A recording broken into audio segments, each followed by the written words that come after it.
The story began when the classroom was full of energy as classmates chatted about ice cream, the beach, and the pool, their voices stacking over each other while asking about plans for the break. By the desk, one boy leaned closer with a teasing smile, asking if there were any plans. Another stayed seated quietly with a book, replying in a calm tone, probably just studying. Surprise hit the first boy, moving in closer like, "Wait, are you for real?" With a steady expression and a hand raised like making a quiet promise, the reply came clear and firm. "Do you really think I'd lie to my best friend?" Haruto stayed silent as his friend leaned back against the desk, reminding him it was already their second year of high school, and sometimes you need to chill and actually enjoy being young. The words carried excitement, throwing out ideas like going to the beach or the pool with the girls from class. Not far away, a group of girls talked happily, their laughter mixing in, as they said things like, "That sounds fun, and it's right here in town." Haruto's eyes shifted, his face calm but a little distant, while his friend's grin stayed full of hype, and the thought of summer fun slowly started to spark something inside him. A quiet sigh slipped out as the boy leaned back, saying if they wanted to invite Tojo-san, then he'd have to go do it himself. His friend reacted instantly, jumping up with a raised hand in protest, calling it harsh, while the other turned slightly with a relaxed gesture, asking if a best friend would really be left behind that easily. Nearby, the girls by the window kept chatting, their laughter light and easy. Then, from that group, a girl with a gentle smile lifted her hand to greet, her presence immediately standing out as the name Ayaka Tojo was heard clearly. Her hair glowed like flax under the sunlight, moving softly as petals seemed to drift around her. Her beauty was striking enough to make people question if she was some kind of celebrity or idol. With long, slim legs and balanced proportions, she walked with a smooth elegance that naturally caught attention. Smiling softly among her classmates, her presence carried a bright charm, making it obvious she was basically the school's idol. Tomoya leaned in closer with a grin, telling Haru to be the one to invite Tojo-san, while Haru frowned and said if things went bad, Tomoya should handle the rejection himself. Annoyance sparked as Tomoya fired back, saying, "Don't just assume I'll get rejected," and laughter broke out as Tomoya kept insisting he had a shot, but Haru remained composed, pointing out his top grades in the year. Even so, Haru let out a sigh, quietly saying no chance, while nearby girls whispered about Tojo-san, mentioning she might not even be into guys, leaving that idea hanging with a mix of surprise and uncertainty. The room filled with laughter again, as plans for the break were talked about, and someone admitted there was actually something besides studying to look forward to. Interest grew as the question came up, asking if he was planning to hang out after all. Instead, the answer revealed a short-term part-time job, making everyone more curious about what kind of work it was. With a calm look, he lifted his phone, the screen glowing clearly, and with a small confident smile, showed a housekeeping service job displayed on it. The house felt still as the boy came back, calling out in a bright voice that he was home. Warm air stuck to him as he loosened his tie, fanning himself while stepping inside. From the hallway, his grandmother appeared, greeting him kindly with a soft smile. After returning from shopping, he talked about how crowded the supermarket was, bringing up things like the price of ground meat and onions. She listened with care, while he smiled and suggested having Hamburg steak for dinner, saying it was the best choice. With determination, he said he would help, but before anything else, he walked toward the family altar. Standing in front of the framed photos, he gently greeted them, Grandpa, Dad, Mom, saying once again in a quiet voice that he was home. His past held deep weight, losing his parents in an unexpected accident and being raised by his grandparents after that. His grandpa brought him to a karate dojo, helping him build strength and discipline, but passed away before he even entered middle school. Now only his grandma was left beside him, sharing each day together. With firm resolve, he said this summer would be spent working a part-time job, promising not to ignore his studies, and making sure he would still keep going to the dojo. Kneeling down with a calm smile, he finished with a soft, "All right," holding both gratitude and quiet strength in that moment. His grandma stood by the sink, teaching him house chores and cooking, passing down in skills that made him more capable than most at home. With a cheerful smile, he walked in, scratching his cheek, easing her concern by saying nothing was wrong, just really looking forward to the hamburgers.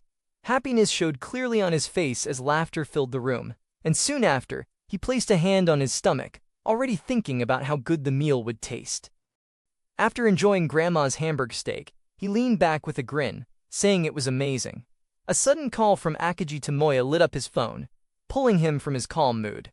Hearing it was just to hear Haru, he called it creepy and almost hung up, but the voice rushed to say it was a joke, claiming there was something real to talk about, leaving him listening with sharp curiosity. In front of the entire schoolyard, Kaita-senpai from the tennis club made his move, his voice echoing through the broadcast. With all eyes on him, he dropped to one knee, holding out a ring and asking, "Will you marry me?" The crowd froze, stunned by the bold and fearless confession. She turned him down with a single line, leaving the boy smirking, as if it was expected. Tojo-san, the school idol, faced countless confessions from handsome guys inside and outside the school. She walked away with quiet grace, leaving hearts broken in her shadow. Different tactics came her way again and again, but not one ever earned a good answer. He gripped the phone tight, annoyed by the teasing voice that claimed rejection was certain, while Tojo-san's name floated around as nothing more than talk among friends. She passed by with quiet elegance, untouchable, someone who would never become anything more. That was the belief at the start of summer break, until a part-time job at a housekeeping service slowly began to change everything. On the third day of summer break, he stood before a grand house, nerves running through him as he stepped closer, a small smile breaking through. His first job was for a celebrity client, and the weight of that thought made the moment feel larger, thrilling, and unforgettable. He steadied himself at the mansion gate, pulling his shirt with a quiet breath, wondering what kind of people lived in such a place, then pressed the bell. A voice answered, and he quickly introduced himself as being from the housekeeping service. Hearing it was a young woman's voice made his heart race even more, and as she replied to wait a moment while the door opened, nerves and anticipation filled the air around him. The door opened and a young woman stood there, making his chest tighten as the thought raced, "She's here," then bowed deeply, thanking her for using the housekeeping service with quiet determination. He straightened with a calm smile, introducing himself as Atsuki and saying he would be in charge today. The door opened, and she appeared, standing tall with a calm gaze, one hand holding the frame as silence filled the air, her presence alone carrying a quiet weight that made the moment feel sharp and unforgettable. She froze at the door, eyes wide as recognition struck, softly saying Tojo-san, the air heavy with surprise, until she gathered herself, a small smile forming as she admitted the truth: he was in the same class Atsuki-kun. Atsuki stared back just as confused, asking why. He watched, thinking it must be hard for Tojo-san, always approached by so many people. A quiet pause slipped out as the thought sank in. Then she stood by the door, admitting a woman was expected instead. He scratched his head with a small laugh, saying a female staff could have been requested. He offered to let someone else take over if it was a problem, adding that a change might take some time. She leaned against the door in quiet thought, while he adjusted his bag and asked with calm resolve, "What would you like to do?" She stood by the door, her voice steady as she said it was fine as is, and asked to go ahead with the housekeeping service. His eyes widened in surprise, questioning if not changing was really okay. Yet relief followed when she called out Atsuki-kun, her gaze firm as she asked if the visit was because of her. With a calm breath he answered, "Of course not."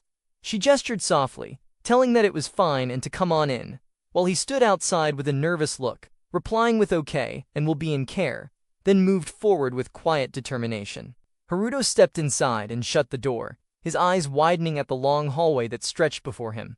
The place felt huge, just as expected of a mansion. Ayaka stood with a graceful presence, pointing the way as she said, "The kitchen is this way." With steady steps and a polite, Haruto moved forward beside her into the grand corridor. Haruto walked behind Ayaka through the mansion's long hall, surprised that the first job turned out to be at Tojo-san's house. Each step felt more unexpected. A thought lingered if she was still wary, and if being the one in charge was truly okay. The quiet air making the moment heavy yet strangely exciting. Ayaka guided the way with a steady voice, revealing the living room and the kitchen beyond. Haruto entered and froze in awe, the bright and polished space unfolding before him. His gaze locked on its sheer size. The thought echoed clear. This living room was massive, at least 3 times larger, and the only word left was amazement. Ayaka called out his name with curiosity, and Haruto straightened in surprise, quickly presenting himself with a bow, his words firm as he introduced Atsuki and declared being in charge today. A business card slipped into her hand, sparking her wonder. She noted even a card was ready. While he explained the request received, a 3-hour course for cleaning the kitchen and preparing dinner. Her nod confirmed it, and the answer came clear. That was correct. Ayaka glanced aside, admitting it felt strange being called Sama when both were classmates. Yet Haruto kept a calm smile, reminding himself that Tojo-sama was an important customer and must be treated strictly as a client, so she felt comfortable. With steady composure, he announced the service would begin, asking if there was anything specific to request. Ayaka paused, fingers lightly against her lips, thinking for a moment before answering it was more of a request, her eyes lifting with a gentle seriousness as she asked to take a look at the kitchen first. Ayaka stood before the messy sink, asking if it was okay to clean even when it was in this state, her voice carrying a hint of worry. But as Haruto glanced at the chaotic scene, a quiet thought slipped through. Could it be that Tojo-san is actually clumsy? Haruto answered with a calm smile, saying no problem, and promising to make everything spotless. Her expression softened, gratitude shining as she said thank. Ayaka offered to clean the living room, unsure if it was too much to ask, but Haruto smiled gently and said it was his job after all. She looked at him curiously, asking really, and he answered with calm confidence, while Ayaka placed her hands together, softly saying she would leave the living room to him as well. With a small nod, he said understood, then pointed to the stairs while explaining her room was right up and to the left, reminding to knock if anything was needed, and even handing over the vacuum to use freely. Ayaka bowed politely, asking to take care of everything. Haruto replied with a calm got it, a small smile resting on his face as she disappeared upstairs. Left standing in the quiet hallway, he clenched his jaw slightly, steadying himself for the task ahead.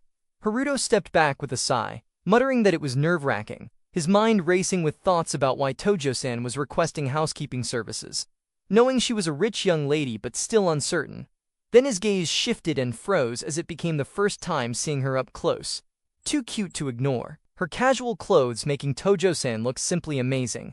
Haruto's thoughts spun as he noticed that Tojo-san was surprisingly different, her presence lingering in his mind. Yet he quickly shook his head, repeating nope over and over, reminding himself that she was an important first customer, tightening his grip on his sleeve to steady himself. Then with a sharp breath and clenched fist, he declared with determination to focus on doing the job. Ayaka closed the door to her room, whispering that she was surprised, never expecting Atsuki-kun to be the one to come. Her breath soft as she let the thought slip out, her eyes glimmering with unspoken feelings, wondering if Atsuki-kun from the same class might actually be a good match. Silence filling the space as her gaze turned gentle yet uncertain, leaving the thought of an unexpected start to summer break hanging in the air. 3 days ago, Ayaka clutched her phone with teary eyes, crying out that she couldn't take it anymore and didn't want to go to school, while on the other side Saki tried to calm her down, calling the stunt of proposing with a ring over the school broadcast totally crazy, saying it wasn't Endo-senpai but Kato-senpai, and that summer vacation would start tomorrow so everyone would forget. Ayaka lay on her bed staring at the glowing screen, whispering with worry that such a popular senpai would only cause resentment. Lying on her bed with the phone pressed close, she listened as a voice reminded her that getting a boyfriend would help ward off other guys, yet she softly muttered there was no one for that, only to hear Atsuki-kun's name suggested as a good match, the one with the top score in the grade, her eyes widening as she repeated the name. And when it was said that compared to other boys he had a calm atmosphere, not pushy with a gentle vibe, she whispered in surprise, wondering if that was so. Her heart stirred by the thought. She recalled words about how having someone to protect in times of trouble would bring peace of mind, brushing it off with a playful protest. Still surprised that he would come as a housekeeper, resting her chin on folded arms with a sigh. Yet those thoughts lingered as Atsuki suddenly appeared, leaving her wondering about the choice made after asking him, softly admitting maybe it was something a bit out of character. With a steady smile, Atsuki decided to begin, setting his eyes on the messy kitchen, surprised to find that Tojo carried a clumsy side within her. Rolling up his sleeves, he worked through the clutter until the place shone again, wiping his brow with relief. With the task complete, he prepared to report back to Tojo, only to pause at the sudden sound of hurried footsteps racing his way. The door swung open and a cheerful boy dashed in, shouting that he was home, his smile wide with excitement. Atsuki turned in surprise, watching as the boy's energy filled the room. But in a sudden twist, the boy froze, eyes landing on the unfamiliar figure in the apron. Panic lit up his face, and with a sharp cry of thief, he spun and bolted away, leaving Atsuki standing speechless in the hallway, caught between confusion and disbelief. The boy ran in panic, yelling about a thief, while Atsuki tried to stop the misunderstanding.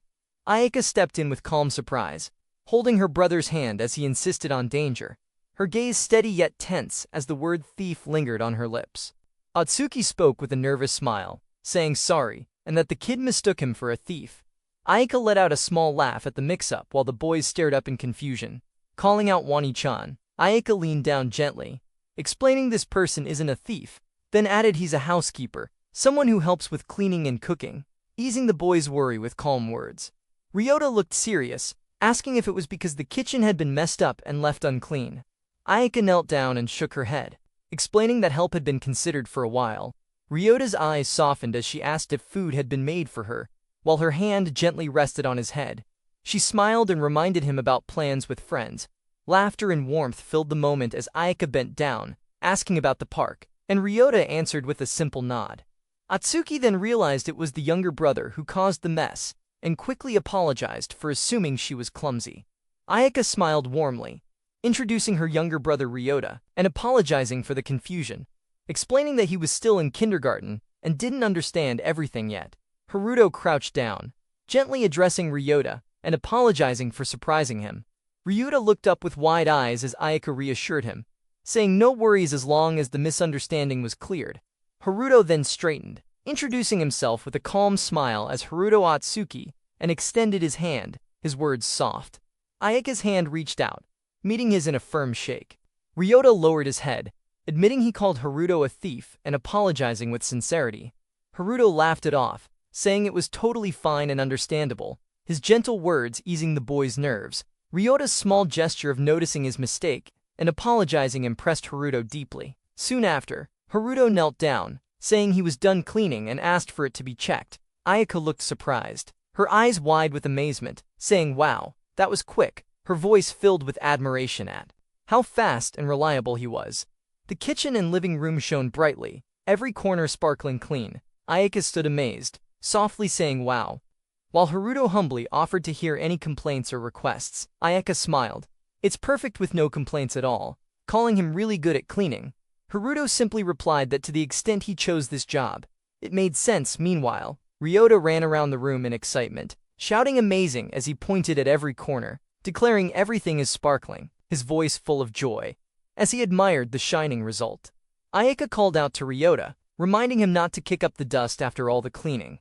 While Haruto gave a gentle smile, softly noting the dust, Ryota crouched down with playful energy, repeating no more dust as Ayaka admitted he was really a handful. She then spoke warmly, saying parents were on a business trip, leaving her to handle housework and take care of Ryota alone. Haruto listened quietly, noticing how much effort it took, before giving a bright, sincere smile and calling her such a good sister. Ayaka smiled with relief, saying really glad you came. Haruto turned slightly, answering that it was easy to tell just by watching. Ayaka's cheeks flushed softly as she whispered thank you, her smile carrying both shyness and warmth. Ryota appeared with bright energy, declaring big sister is a great sister. Haruto leaned down, patting Ryota's while Ayaka stood nearby with a glowing expression. Haruto then spoke with certainty, saying that's right, Ryota-kun's sister is a wonderful sister, filling the room with warmth and happiness. Head with a gentle hand, saying Ryota-kun is also a great little brother for listening to her. The boy's eyes widened with joy, replying really.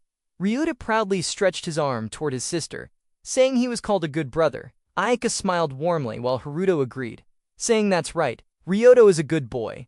Haruto thought quietly that moments like this felt kinda nice. Ayaka then reminded about dinner being for 4 servings.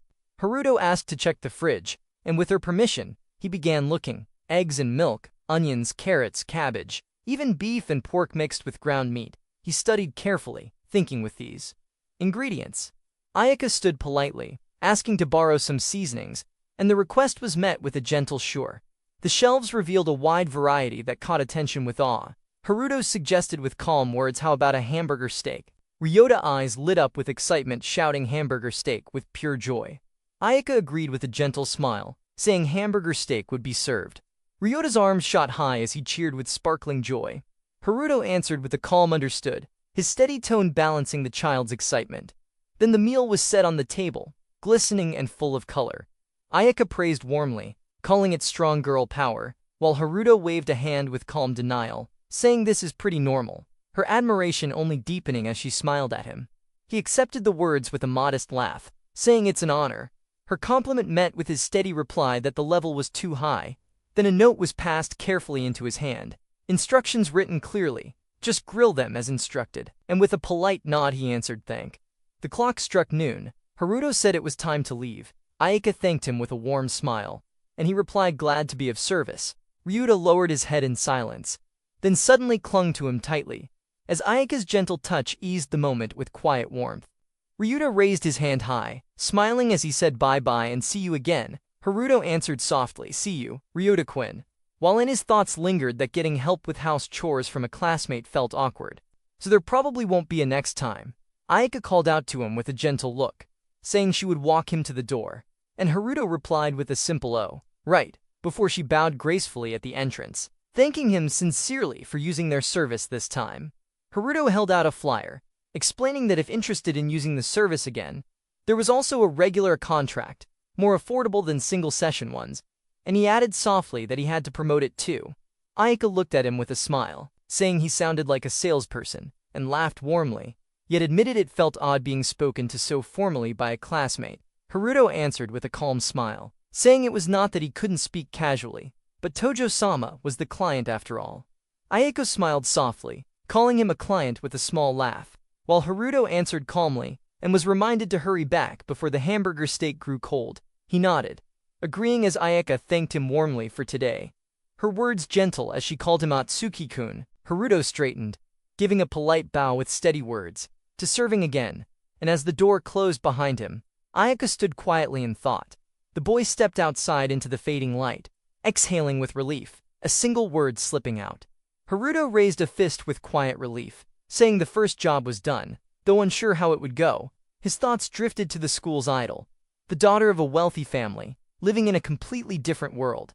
He told himself to give it up to Moya, as he walked beneath the fading sky, while inside, Ayaka smiled brightly at the table, hands folded before her as she declared let's dig in, with Ryuta eagerly joining, the room filled with warmth and cheer. Ayaka lit up with delight, calling the meal the most delicious ever, her eyes shining as she turned to Ryuta, who ate with unstoppable energy, cheeks stuffed and words muffled. She leaned in with concern, reminding him to chew, but his only answer was a big grin and a breathless shout that it was just too good, filling the moment with warmth and laughter. Ryuta asked with a smile if Onie-chan was coming again. Ayaka replied that mom and dad would be home, so a housekeeper might not be needed. The answer brought surprise as she thought for shy little Ryuta to open up like this. Atsuki-kun must be amazing. Her gaze softened with a quiet doubt. The night after the housekeeping service, Ayaka stepped into the shop, the bell ringing softly as she looked around. A voice called her name with calm certainty, and with a wave came the words "over here," guiding her toward a familiar presence. Saki leaned back with a playful smile, saying that public confession was such a shock, while Ayaka lowered her gaze, cheeks tense, whispering that it was seriously so embarrassing. The room filled with quiet tension, until Saki smirked again, declaring boys are nothing but trouble, while the thought lingered that the boys are still desperate to win over Ayaka. Ayaka rested her hands against her face, remembering middle school days, when unfamiliar boys confessed to her almost every week. Ayaka stood frozen, her eyes wide as memory surfaced, blamed by friends for things never done, leaving her hurt and confused, since then struggling with guys and romance, choosing instead to keep distance. Ayaka leaned forward with a sharp tone, wondering what love at first sight even meant, saying dating made no sense without knowing someone's personality. At the cafe table, one girl suggested with a spark in her eyes the idea of a fake boyfriend, wondering why not try it. The other pouted with a soft no, yet the thought lingered. What if by chance a boy who couldn't confess ended up in a pretend relationship? Wouldn't that be like a romance manga? She admitted there was even a similar story on the bookshelf. Her friend leaned closer with a grin, pointing out the love for those kinds of stories. She spoke with bright excitement, saying at first it's just pretend, but then it becomes real love, laughing that it was so good, while the other pouted and told her not to get carried away. And the evening ended with both standing outside, smiling as they said thank you for the meal. Later as they walked together the talk shifted to parents on a business trip and handling housework. She sighed saying it was super hard, remembering 3 days of housework alone while Ryota was such a handful, the little brother shouting he was hungry and making a mess. Her friend praised with a smile, saying doing all that alone was impressive. She admitted softly that Mom had said if there was trouble, someone could be called. She admitted with a small smile that a housekeeping service was hired on the last day, leaving about 2.5 days on her own. Her friend, surprised and curious if a professional housekeeper had shown up, she answered softly, saying someone like that, while thinking that Suki-kun's housekeeping skills were really impressive. Walking side by side, she felt a quiet thought linger, kind of understanding why Saki had called him gentlemanly, even while knowing she'd probably get teased. Haruto carried a calm demeanor, his gentle smile and polite tone making him appear far more mature than his age. His words praised Ayaka as a great older sister, and for a moment she thought being friends with Itsuki-kun could be possible.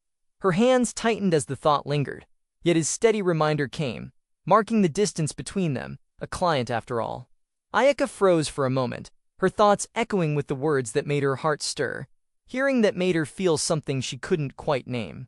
Her friend called out, noticing the pause, and pointed at the signal now green. Ayaka blinked, snapping back, saying it's green, while inside she still thought about how amazing the housekeeper was. As they crossed together, her friend's surprise rang out, that amazing, showing just how deeply the impression lingered. Haruto placed the books neatly on the shelf, his calm voice mentioning days filled with study and part-time work. Then with a steady gaze, he asked what reason had brought the visit to his house. He smirked, demanding payment for electricity, while Haruto explained the broken air conditioning, and coolly offered cleaning the room instead, leaving a sharp gaze struck with surprise. A guitar rested against the wall, its presence bold, a voice admitting it was love at first sight, even if that love had already left pockets empty. The cheerful friend raised his voice with energy, calling out to Haruto to start a band and enjoy youth. But Haruto only turned his back, calmly refusing, saying he was too busy with studying and part-time work. His hand brushed along the bookshelf, pulling out a volume with quiet focus. The lively friend leaned in, remembering the first day of the housekeeping job, and Haruto's eyes held a calm, steady look as his hand paused on the book, answering softly. Haruto spoke softly, saying it was rewarding. Ayaka smiled gently, thanked him, and added she guessed so. Tomoya leaned closer, calling Haru's name with a curious look, then simply asked HM. Haruto stood with a faint grin, while Tomoya quickly caught on, asking what that grin was about. Denying it, Tomoya's curiosity only grew, jumping to wild thoughts with flustered cheeks. A tired woman appeared in mind, but Haruto shut the idea down right away, saying nothing like that would ever happen with Tojo-san, ending with a frustrated sigh and the words, idiot. Tomoya shut up in surprise at the name Tojo, eyes blazing with shock, while Haruto tried to brush it off with calm denial. Yet that faint reaction gave everything away. Tomoya pressing with certainty it was Ayaka Tojo, leaving Haruto sighing in defeat, knowing there was no way to hide it any longer. Haruto urged for silence, insisting Tojo-san's privacy must be protected. But Tomoya only grinned, calling it lucky to be invited into her house, and teasing with endless curiosity. Even admitting jealousy, Haruto's serious face never wavered, though inside he sighed, convinced Tojo-san must have felt awkward, and that there was no chance she would ever call again. Tomoya leaned back with a teasing smile, asking if awkwardness was really certain, while Haruto frowned, insisting he wouldn't feel awkward at all. Yet his thoughts lingered that Tojo-san would never call again. A quiet sigh followed as Tomoya shifted the topic, asking about Haruka. Haruto answered calmly that summer classes kept her busy, determined to reach the same school next year. Tomoya's grin sharpened with playful mischief, pointing a finger and asking if his sister was being ditched for Tojo-san, leaving Haruto caught between denial and the weight of unspoken truth. Haruto's gaze hardened with doubt, certain it was over, yet his steps carried him to the Tojo house, the name shining at the gate, as if fate itself was ready to challenge that belief. Nervous thoughts rushed through Haruto's mind, wondering why the call had come again and if it was a complaint, yet he pushed the worry aside and pressed the bell, his voice steady as he introduced the housekeeping service. A cheerful reply came quickly, saying the door would be opened. His eyes lifted with surprise as the lock clicked, and when the door moved, doubt flickered across his face, uncertain if the figure behind it was Tojo-san, or perhaps her sister. The door opened to a graceful woman who welcomed Itsuki-kun with a warm smile, her words carrying Ayaka's name, leaving Haruto startled, and thinking only of who this stunningly elegant lady could be. A bright smile welcomed Yutsuki-kugen at the door, the elegant woman saying she had heard much from Ayaka and the others. Haruto answered with a nervous nod. Still caught off guard, she stepped aside with cheerful warmth, urging him to come in, her presence graceful and inviting. Haruto walked forward in thought, quietly realizing he never knew Tojo-san had an older sister. Ryuta peeked shyly from the doorway, his wide eyes meeting Haruto's as a soft greeting slipped out. The elegant woman smiled warmly, recalling Ayaka's words and teasing about how much the boy had enjoyed the hamburger. Haruto knelt gently, asking if it was delicious, and Ryuta's face lit up as he admitted it was, his small voice full of simple joy. Ryuta beamed with excitement, asking if his mom had eaten the hamburger too, and she replied with a gentle smile that it was true. Haruto couldn't help but laugh softly, calling it such a warm moment, but then froze in surprise, realizing the elegant woman before him was actually the boy's mother. Her beauty leaving only one thought in his mind: she is so young. Ayaka's mother spoke gently, sharing that both she and her husband ran a company, often too busy and away from home, leaving her feeling bad for the kids. She explained how Ayaka had to handle the household alone, especially when a sudden business trip appeared, and how they told her to call the housekeeping service if trouble ever came. With a warm smile, she admitted that having such a capable helper was truly a lifesaver. Haruto bowed slightly, saying he was honored that she was satisfied, while his thoughts echoed both her parents are company presidents. That explains it. Ayaka's mother thanked him warmly for using the housekeeping service, confirming this was the 3-hour cleaning and dinner preparation course. Her smile brightened as she said that was correct. While Haruto stood politely, listening, then with a softer voice, she called his name, her eyes curious and thoughtful. Leaning closer, she asked if he was Ayaka's classmate, and with a slight nervousness he answered that's correct. Ayaka's mother smiled warmly, telling him there was no need to be so formal, and that he could just call her Ikkyu. Her gentle words asked for something a little more casual, her eyes soft yet firm. Haruto hesitated, still calling her a customer, while he stood there thinking she was like Tojo-san, the school's prettiest girl, but with an added layer of mature charm, truly as expected of Tojo-san's mother. But finally answered with a careful understood, Ikki-san. Her face lit up with joy as she thanked him. Ayaka noticed Atsuki-kun's arrival, and welcomed him with a calm voice, while he nervously apologized for intruding, and thanked them for using the service. Ayaka's mother stood nearby, smiling warmly, as Ayaka explained that after mentioning the housekeeper was her classmate, her mother wanted to meet him, while little Ryuta tugged at her side, insisting again that he wanted to eat Atsuki-kun's food. Haruto promised to give his all. Ayaka responded with a shy smile, and Ryuta stood close by, full of energy. Ayaka's mother watched warmly, suggesting that classmates should interact more casually, while Ayaka hesitated, admitting she had never spoken to him at school. With a gentle smile, her mother encouraged that this moment was a good opportunity to get to know each other better. Haruto was caught off guard, stumbling over his words before agreeing, while Ayaka's mother smiled warmly, her calm presence turning the tense moment into something light and reassuring. Ayaka stood quietly beside Ryuta, her mother's graceful figure towering with calm authority, as she asked if Ayaka didn't have any male friends, her words carrying both curiosity and a hint of gentle concern. Ayaka's eyes wavered with unease as she admitted that Atsuki-kun seemed like a nice guy, making this a great chance, though her heart hesitated. Her mother leaned closer, asking if he truly didn't want to be friends, while Ayaka, flustered, protested and begged her to stop, not wanting to make friends for that kind of reason. Ayaka's face turned red as she looked down, murmuring that it's not like she didn't want to. Her mother's cheerful voice quickly followed, declaring that meant she did want to be friends, while apologizing to Atsuki for her daughter's stubbornness. Ayaka groaned softly, still flustered, and Atsuki glanced over with a small laugh, caught between amusement and warmth at the scene. Haruto stepped forward nervously, saying he would start with the cleaning, and asking if there were any specific requests. Ikkyu thought for a moment, her gaze calm and gentle, before pointing out that the windows were pretty dirty.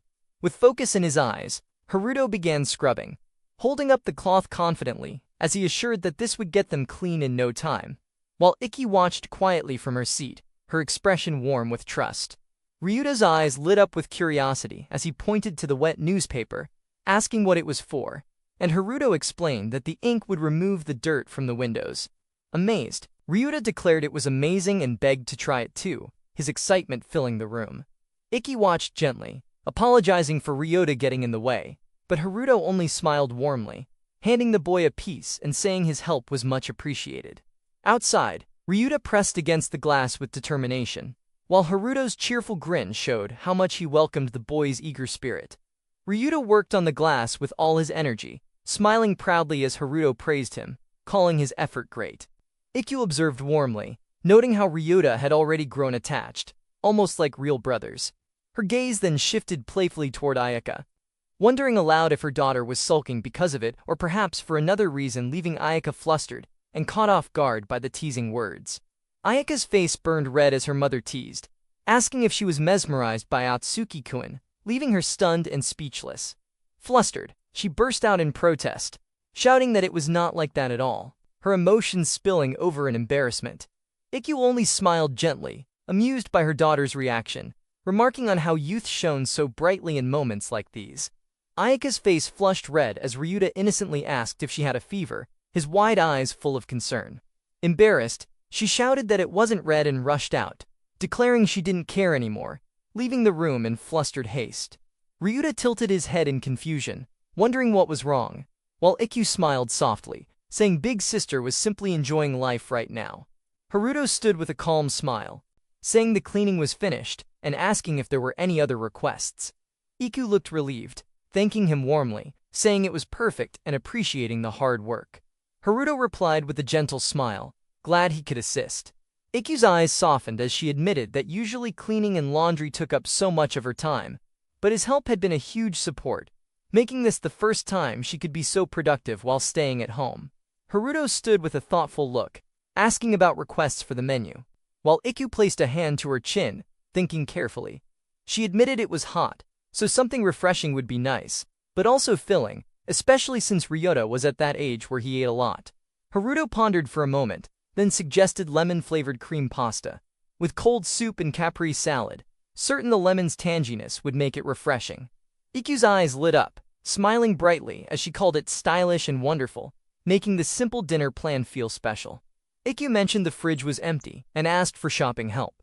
Haruto agreed with a calm smile, but when the envelope was handed over and the bills slipped into his hand, his eyes widened in surprise, a quiet, wow, escaping as he stared at the unexpected amount. Haruto still thought to himself, so this is what it means to be rich, while Ikkyu assured the money would be more than enough and asked about stores or items in mind. He nodded with a calm yes, and when told nothing in particular was needed, he agreed to head out to shop. Ryota peeked over curiously, asking where Big Brother was going, and Haruto replied with a smile, going to buy groceries for dinner. Ryuta's eyes lit up with surprise as he echoed the word, shopping, and Haruto simply confirmed. Ryuta's voice burst with energy as he shouted, I want to go too, but Ikkyu quickly reminded him that Atsuki-kun wasn't going out to play, only working. Haruto confirmed it with a calm note, while Ikkyu gently asked him to stay at home and wait until he came back.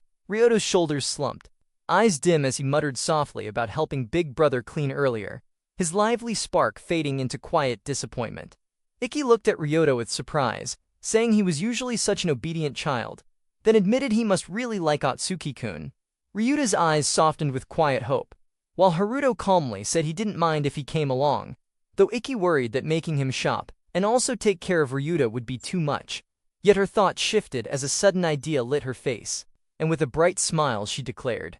Ayaka walked in with calm grace, her plaid skirt swaying softly. Haruto froze in awe, thinking she looked so cute, while the thought lingered that anything would look good on Tojo-san. Ayaka was entrusted with Ryota, her steady replies showing acceptance, while her mother teased with a playful grin, claiming there were no ulterior motives.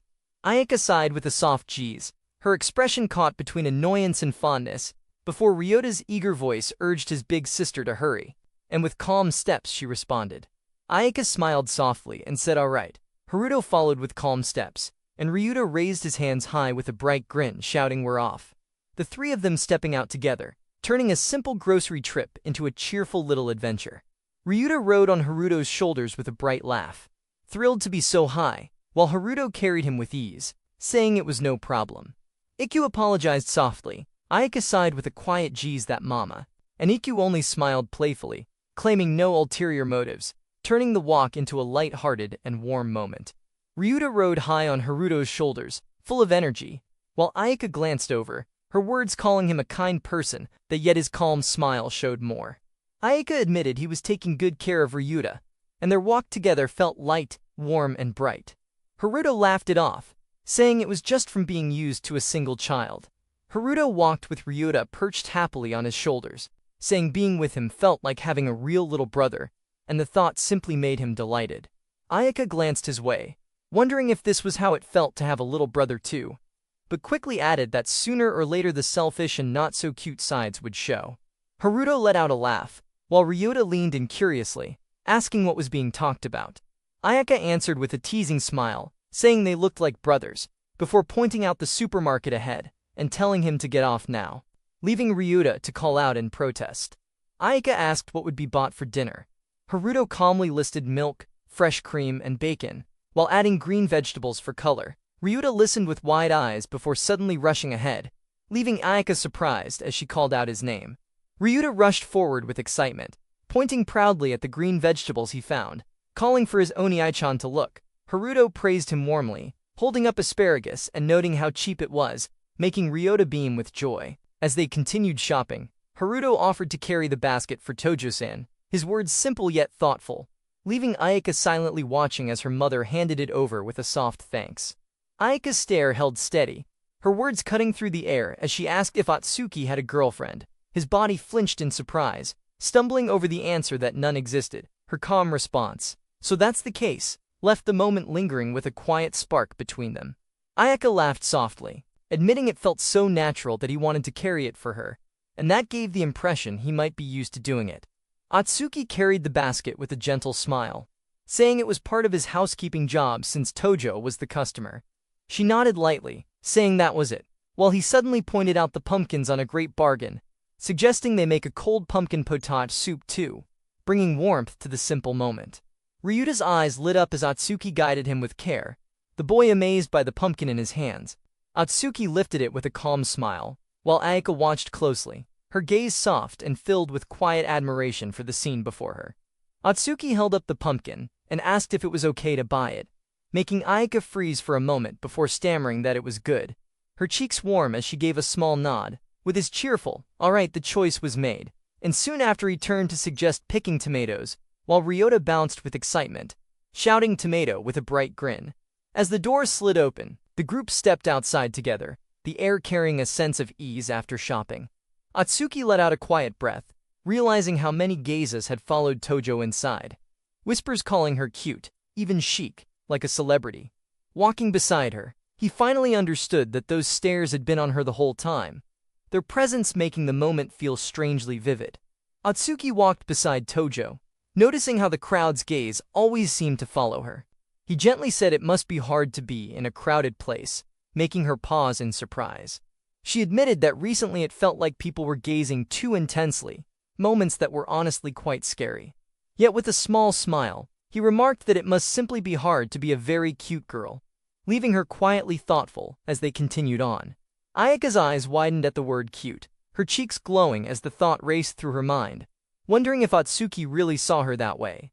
She held her chest in surprise, trying to calm her thoughts, yet when he asked what was wrong, she stumbled over her words, waving her hands quickly, insisting nothing was wrong, all while her flustered heart refused to quiet down. Her face burned as the word cute echoed in her mind. Ryuta's curious question only made her stumble. She forced a smile, blaming the heat and rushing ahead, calling to walk home quickly, while Haruto trailed behind, puzzled, the summer road leading them back toward the quiet of home. Haruto stepped in with a calm welcome, met by a kind smile that called him with Tsukikun the housekeeper. The words made him pause for a moment, but with quiet composure he answered, carrying himself with a steady grace. Ryuta dashed forward with cheerful steps, calling out a warm welcome, his voice bright with joy, leaping straight into his father's arms. A gentle smile greeted him back, asking if the shopping errand was enjoyed, and his eager answer came quick. Haruto watched quietly, realizing this man was Ayaka and Ryuta's father. With calm composure, the introduction followed, a respectful greeting given as Atsuki, the housekeeper, while the father responded with warmth, presenting himself as their parent. Ayaka asked if today he would be home early, and with a warm smile it was answered that it was simply because this was the day Atsuki came over. Haruto promised to do his best to meet expectations, while praise came from Ryuta's father, recalling how excellent the last hamburger steak had been, and looking forward to the next meal. With determination, Haruto tied his apron, standing ready in the kitchen, declaring the start of dinner preparation with joy. Haruto worked carefully in the kitchen, cutting the pumpkin thinly to put into the microwave, while his hands swiftly prepared asparagus for the pasta. The tomato was perfectly ripe, a good choice for the meal, and every motion showed dedication, doing the best with his arms for the whole Toju family.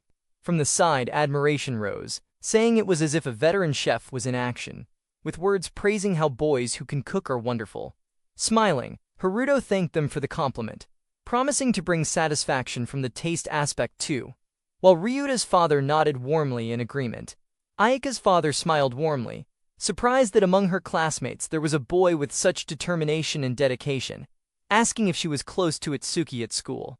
Flustered, Ayaka denied being that close, though her father pointed out how earnest and sincere Itsuki seemed. Her father added cheerfully that he would be happy if this gave a chance to become closer to his daughter, leaving Ayaka wide-eyed and embarrassed, calling out in protest. Watching quietly, but Suki admitted with a smile that this felt like a kind of fate too. Be friends as classmates from now on.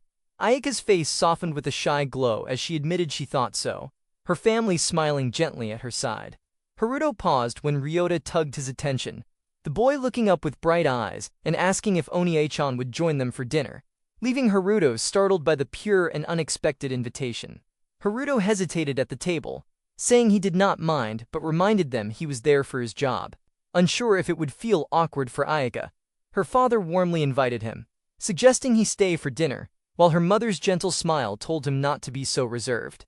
Ayaka's quiet gaze lingered, waiting for his answer, encouraged him to be more relaxed as a classmate, making the moment feel both welcoming and full of warmth. Ayaka calmly said she was okay with that, and her father followed with the same answer, both sharing a glance before laughter broke the moment, light and easy.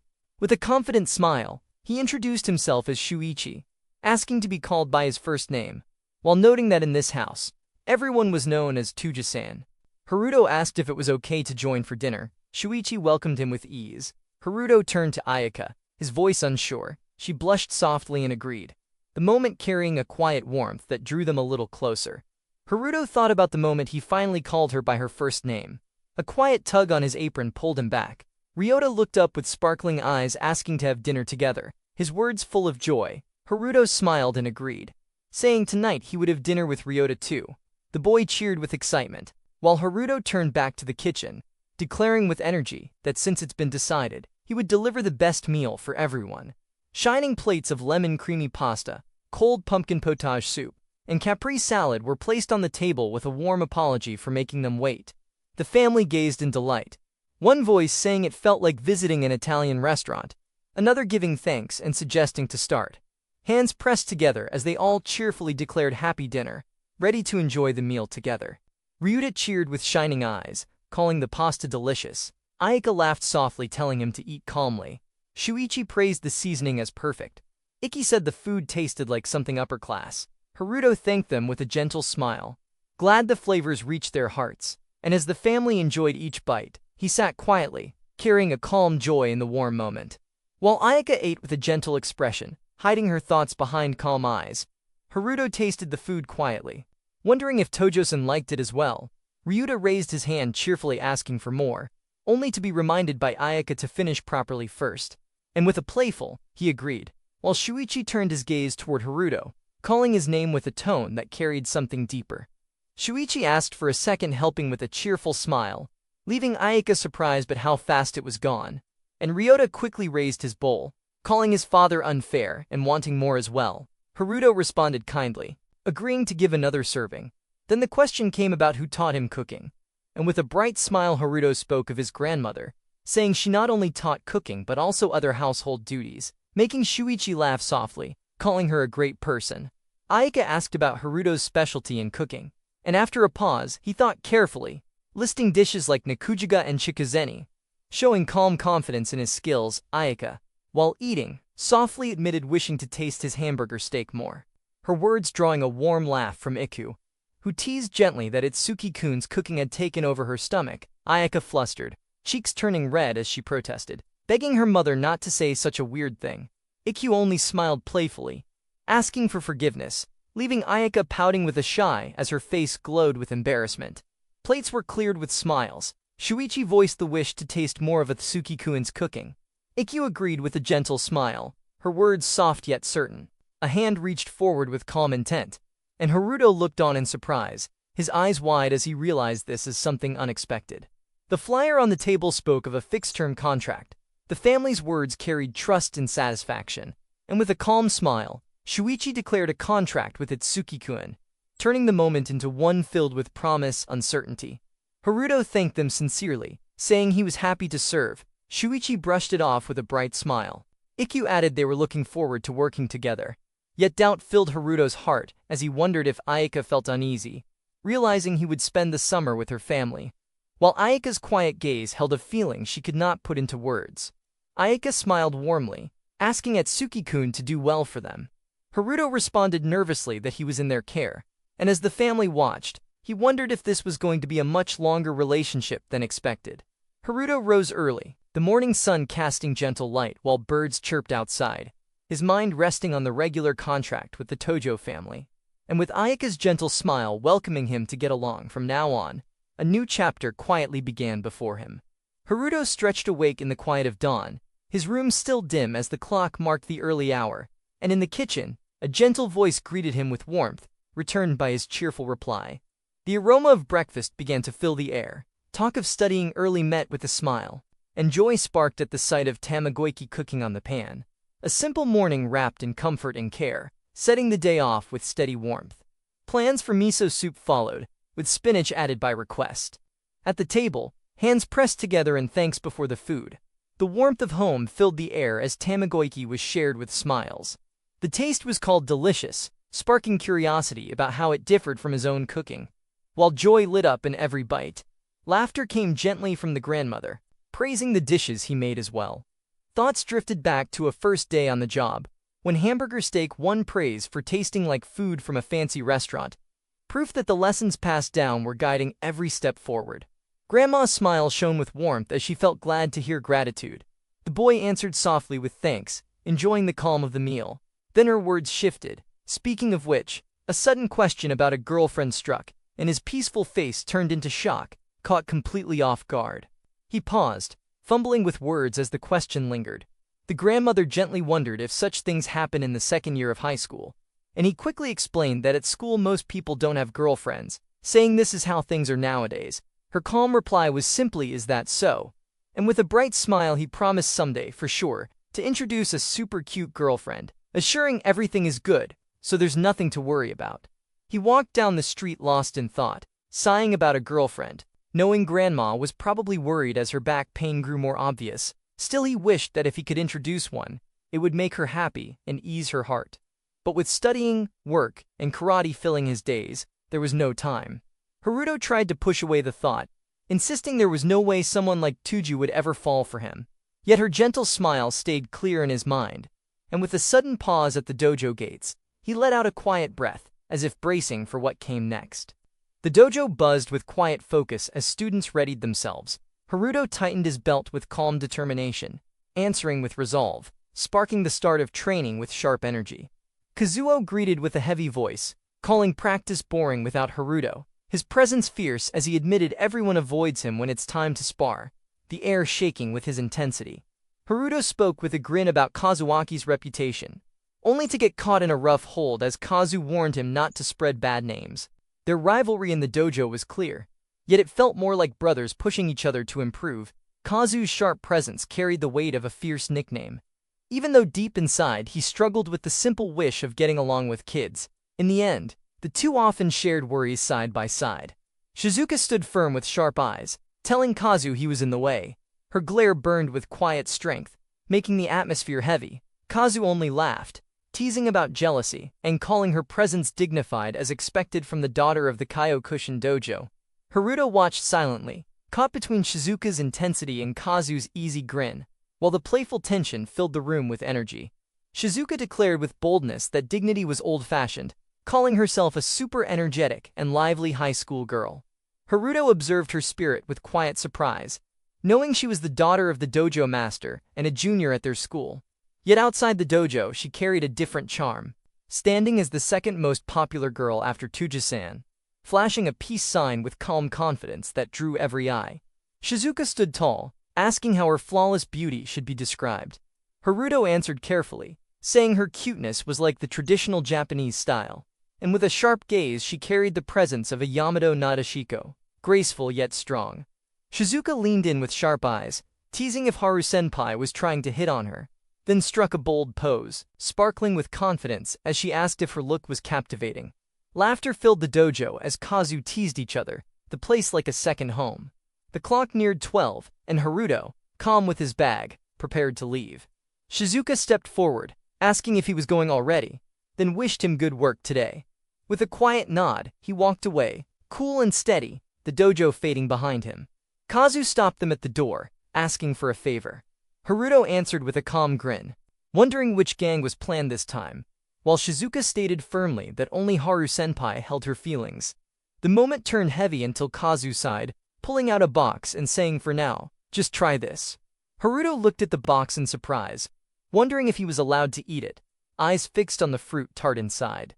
Shizuka took a bite without hesitation, calmly saying she was not an easy girl who could be baited by sweets, even as the crumbs touched her lips. Kazu's face turned red with disbelief, shouting that she was already eating them. Haruto then lifted one tart, biting carefully, his calm voice answering with a simple okay.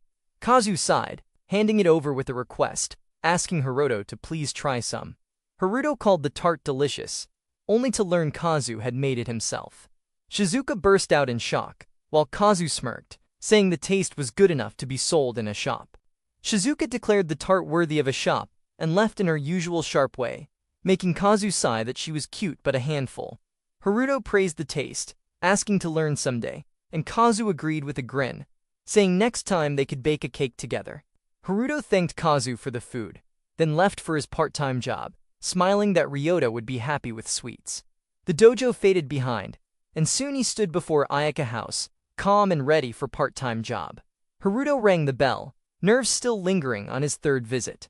Ryota called out cheerfully, only to be scolded for not asking who it was, and a quick apology followed. Sorry, Atsuki-kun. Haruto exhaled lightly, standing calm at the gate. Ayako greeted warmly with a smile. Ryota cheered with arms wide, and Haruto answered with a calm hello.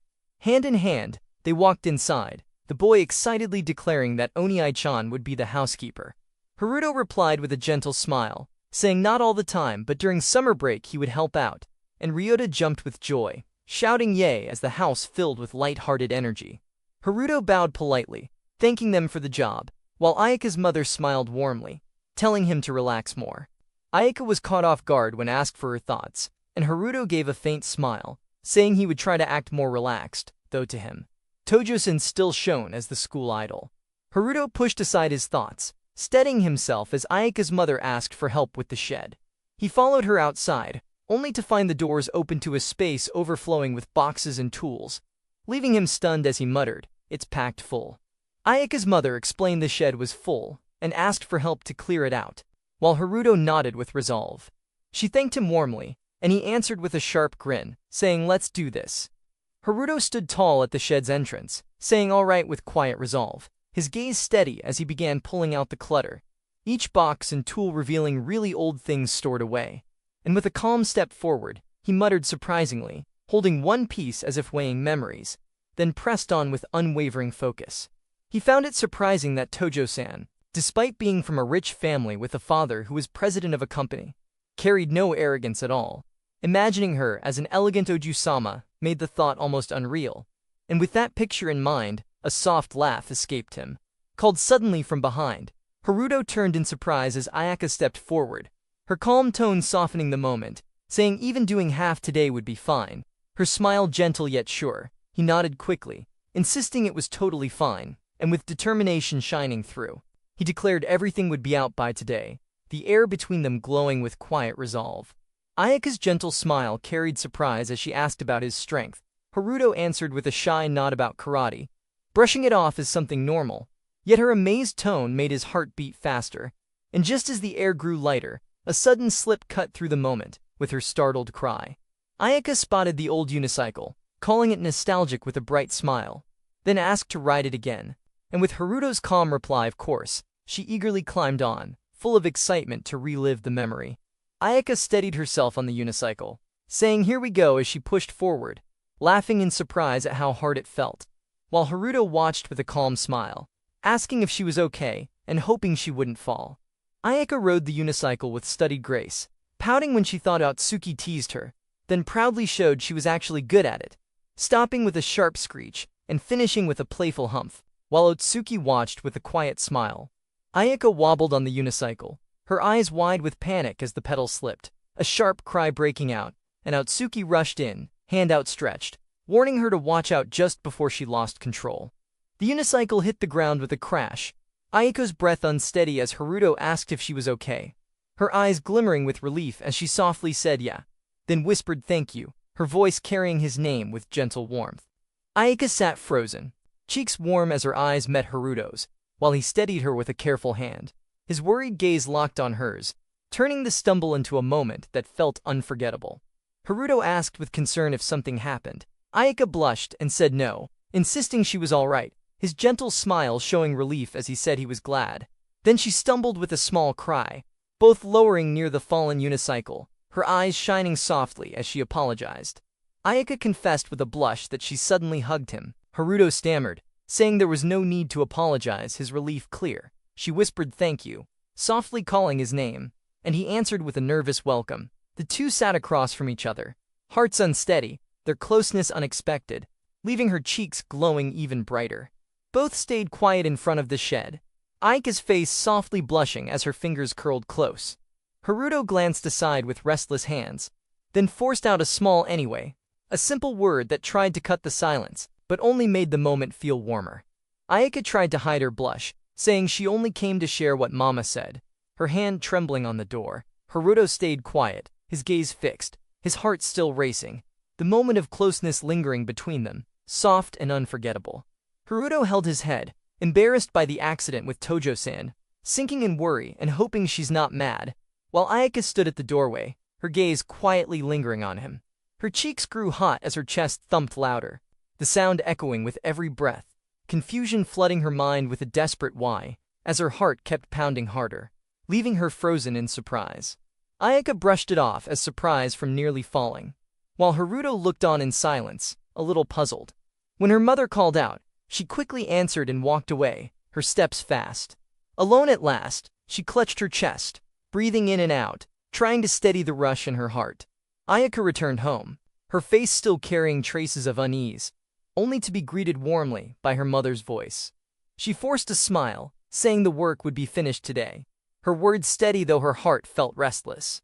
Sitting nearby, her mother nodded with a calm, while Ayaka, turning away, repeated what Atsuki had said, her steps quiet as she slipped deeper inside, hiding the storm of feelings beneath her composed tone.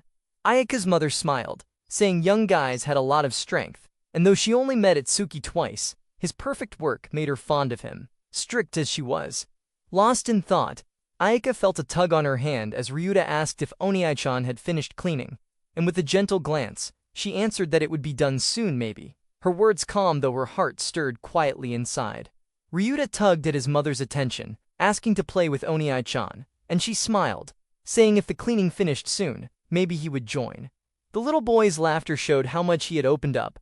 Watching Ryota sit happily on his shoulders, she could see why her family had grown attached, her thoughts softening as warmth filled her chest.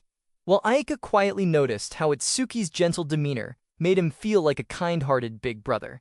Her sister teased with a playful smile, saying her face was turning red, and asking if something happened with Itsuki-kun. Ayaka froze, stammering at the word, her heart racing as the image of Haruto's calm face filled her mind.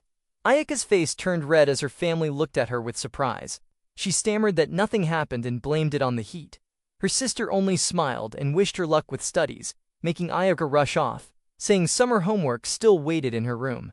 Alone in her room, Ayaka buried her face into the pillow, her heart racing whenever the thought of Atsuki came to mind. Her eyes widening in shock as the words slipped out, maybe she fell in love, before she quickly sat up, begging herself to calm down, only to collapse back onto the bed, unable to stop the pounding in her chest. Sitting alone on the bed, Ayaka tried to reason with herself, thinking it must be because of Saki and Mama's comments that made her this self-conscious. Yet the thought of only knowing him for a short time felt no different than love at first sight. Her heart whispering that Itsuki might be attractive in some aspects. His calming presence, well-behaved nature, and the way he's not pushy quietly lingering in her mind. Ayaka sat deep in thought, remembering how caring and kind he was, how Ryota grew attached to him, how he never judged by appearance, skilled at cooking, cleaning, strong and ranked first at school, someone even Mama and Papa admired, a presence so steady it made her heart race. Her face turned red as thoughts of Itsuki-kun filled her mind, hands covering her lips in panic, urging herself to stop thinking of him, waving her arms as if to push those feelings away, clutching a pillow tight while admitting he was charming, yet reminding herself to think calmly and carefully. Sitting on her bed, she shook her head in denial, whispering that it was impossible to fall in love so suddenly. Yet the question of whether she loved Itsuki-kun or not lingered in her heart, making her feel no different from the boys who once confessed without knowing anything about her. Holding her pillow close as she admitted the first step was to become friends, wishing to gradually know him, then fall in love, believing that only after understanding him better, they could truly become lovers. She tossed and turned on her bed, hugging her pillow tight as thoughts of Itsuki-kun refused to leave, her heart spinning with confusion, eyes wide beneath the blanket, caught between wonder and doubt, unsure of what her feelings truly meant. She read the words about falling in love, her heart racing as the story reflected her own feelings, and with just the thought of his eyes, a blush spread across her face, the book in her hands glowing like it held her secret. She discovered the book at last, only to be called from behind, turning with wide eyes as the request came to join Itsuki-kun and Ryuta again, and with a spark of resolve, she agreed instantly, stepping forward with firm excitement. Ayaka rushed out with a cheerful smile, apologizing in haste. Ryuta pulled Itsuki's hand while teasing her for being slow, and Itsuki let out a quiet breath of relief, glad she seemed untouched by what happened earlier. Ayaka stepped outside, announcing the start of their outing as Atsuki walked calmly beside Ryuta, her thoughts quietly swirling. She wondered if falling in love was real, reminding herself that, just like in the manga, the answer should reveal itself when their eyes finally meet. With a deep breath and hands clenched, Ayaka rushed to catch up after Ryuta's call, her eyes briefly meeting Otsuki's calm face as he carried Ryota on his shoulders, and in that quiet walk together, her heart stirred with an unshakable feeling. Ayaka gathered her courage to speak, calling out Atsuki's name with a shy tone, her hand brushing his sleeve as she asked about dinner. He answered with calm confidence, mentioning chilled Odin, leaving her surprised at the idea. Yet, his gentle smile carried certainty, assuring it would be tasty and satisfying, a warmth that made the moment quietly unforgettable. Her eyes widened as her chest thumped hard, a hand gripping tightly, as if to hold back the sudden rush, whispering for just a minute to catch the storm inside. Her chest pounded as the thought of a racing heart made her fluster, the idea of feelings for Itsuki-kun flashing across her mind, only to be pushed away with a quick denial, insisting it wasn't because of his expression. A smile then formed as she convinced herself it was all about the chilled Odin, excitement bubbling at the thought of tasting it. With relief she exhaled, telling herself that was close, nearly leading to the wrong idea, while the cheerful voice of Ryuta asking what chilled meant filled the air, answered simply with the word cold. Ryuta cheered with a big smile, but Suki answered with gentle warmth, and Ayaka's eyes softened as a quiet thought filled her heart. Itsuki-kun will be a good papa in the future. Ayaka walked nervously beside Itsuki, her face turning red as Ryuta called out with innocent curiosity, asking why she was making a weird face. Startled, she denied it, flustered and unsure of how she looked, while Ryuta teased her about a funny face. Embarrassed yet determined, she turned to Itsuki with wide eyes, asking if her face didn't look weird at all. But Suki smiled softly, saying a weird face could never fit someone with such a pretty face, leaving Ayaka stunned as her heart raced, his sudden praise echoing louder than she expected. Memories of him casually calling her cute before flashed in her mind, making her wonder if he was just a spontaneous person. He was someone to be cautious of, someone her eyes couldn't help but follow. Flustered, she tried to hide it with talk about chilled Odin, yet deep inside she knew. Ryuta's stare caught her off guard, and the thought struck that even he could notice, her heart racing with unease. Wondering if she was that suspicious, her hand pressed to her chest as she admitted there was no way to look at Itsuki properly. Forcing herself to calm down, determined to steady her mind starting right now. Back home, Ryuta's cheerful call filled the air while she returned worn out, whispering this is not good, at the table. Yet inside she admitted being too shaken to look at him. Thanks for going shopping was met with a gentle that's totally okay. Her eyes shifted in a quiet glance, unable to hide the feelings stirring within. Haruto worked calmly in the kitchen, while Ayaka stepped forward with a shy smile, softly admitting she was thinking of lending a hand, her words carrying both courage and warmth. Ayaka hesitated, asking if joining would be a bother, her eyes carrying both doubt and hope. Haruto froze for a moment, surprised by her words, then remembered how eager she had been about the chilled Odin. Smiling softly, he handed her a task, asking for help with the fish cakes, assuring she wouldn't be a bother at all. Ayaka stood in the kitchen, finally able to look at Haruto and speak with a steady smile, her heart thumping just a bit as she worked beside him. The warmth of the moment filled her thoughts, wondering if it was close to what a heroine in a manga would feel, yet realizing it wasn't quite that strong. Together they moved in sync, Haruto guiding her gently, and she nodded with a quiet determined to treasure even this simple closeness. Shuichi stepped in with a casual greeting, his eyes catching Haruto and Ayaka working side by side in the kitchen. A teasing remark slipped out, saying they looked like a newlywed couple. Both Haruto and Ayaka froze, surprise flickering on their faces as the ordinary scene suddenly felt far more intimate. Her face turned deep red from Papa's sudden words, leaving her frozen in embarrassment, laughter spilling nearby as she thought it was just a casual joke, yet her heart refused to calm down. Next morning, with the beautiful sky outside, Haruto sat focused at the desk while Tomoya strummed his guitar with carefree energy, joking that too much studying might make one dumb, refusing the idea of cracking open a book, because mastering guitar was all that mattered.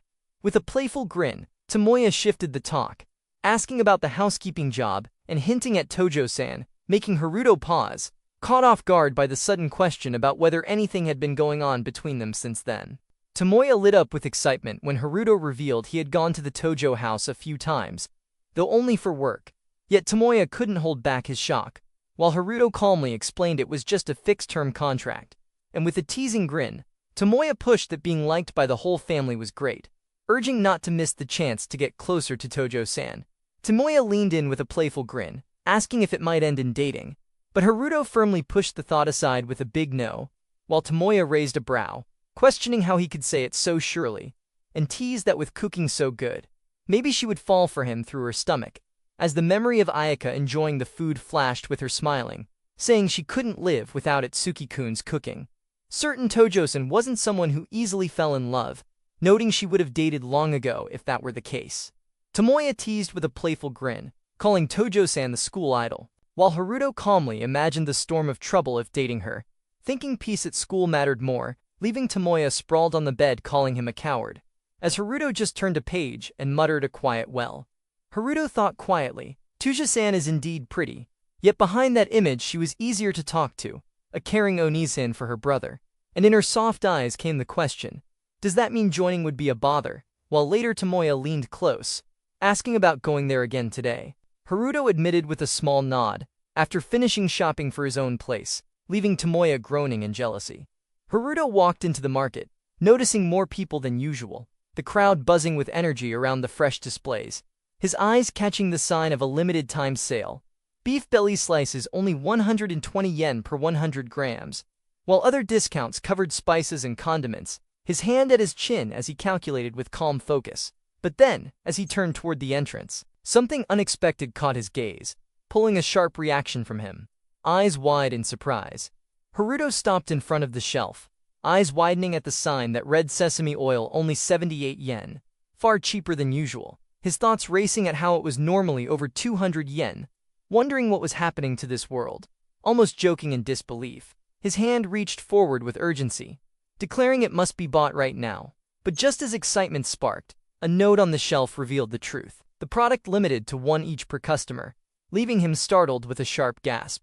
Haruto clenched his fist in frustration, muttering about the same problem again, his mind racing for a solution as fingers tapped quickly on the phone. Deciding in this situation the best move must be made, a call placed with urgency. His voice steadied as the line connected, greeting his friend, the cheerful reply coming back at once, asking Tomoya to come to the supermarket right now.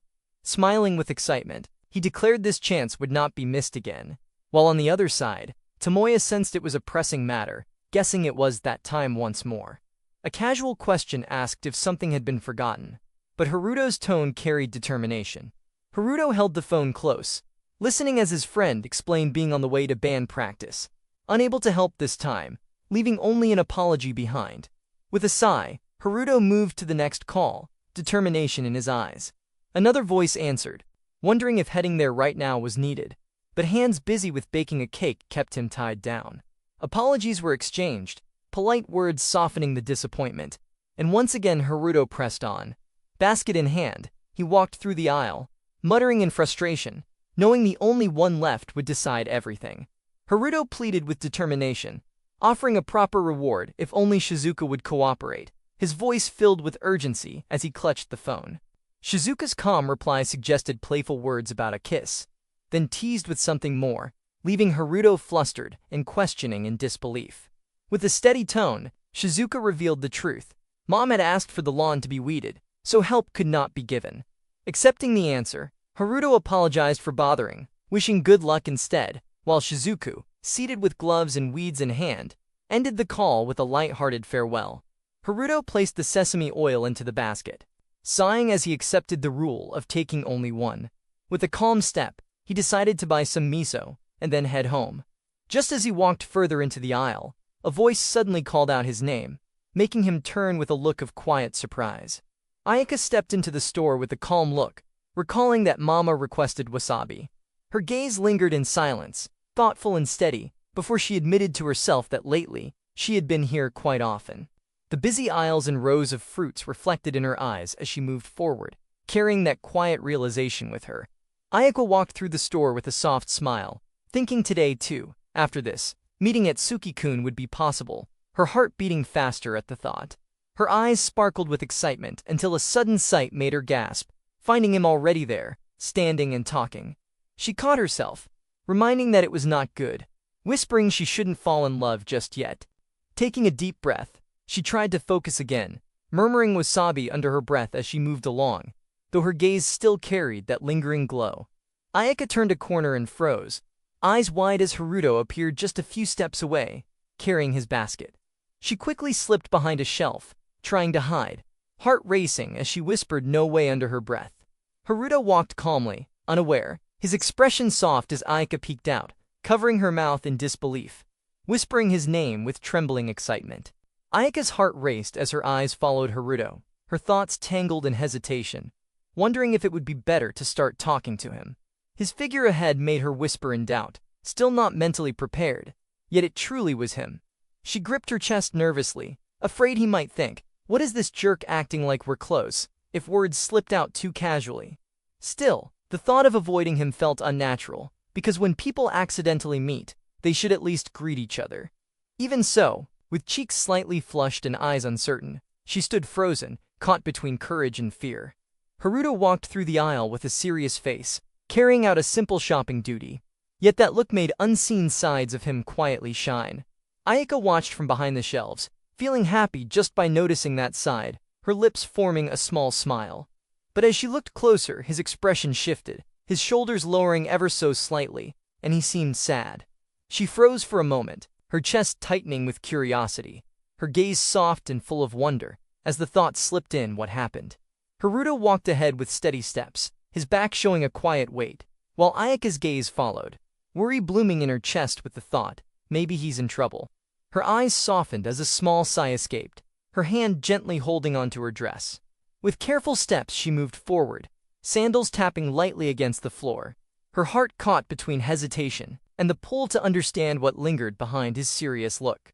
Ayaka called out softly, her voice trembling as she said it, "Suki-kun," her hand clutching her bag while her heart raced. Haruto turned with surprise, eyes wide as the sudden sound made him freeze, the air shifting around him in a quiet swoosh. Then a warm smile broke the tension, another voice greeting brightly Tija-san, with an easy laugh that filled the space. Her face turned red, eyes spinning in disbelief as the words goddess reached her, while she stood glowing in white, hand resting softly on her chest, crowned like a vision. In that instant, the air shifted, a miracle unfolding at a supermarket, leaving hearts racing and the moment shining brighter than ever. The story continues as Haruto unexpectedly ran into Ayaka while shopping at the supermarket. Haruto happily called out to Ayaka and felt as though a goddess had appeared before him. Ayaka froze in complete surprise after suddenly meeting Haruto at the supermarket. A shocked sound escaped before any other words could follow.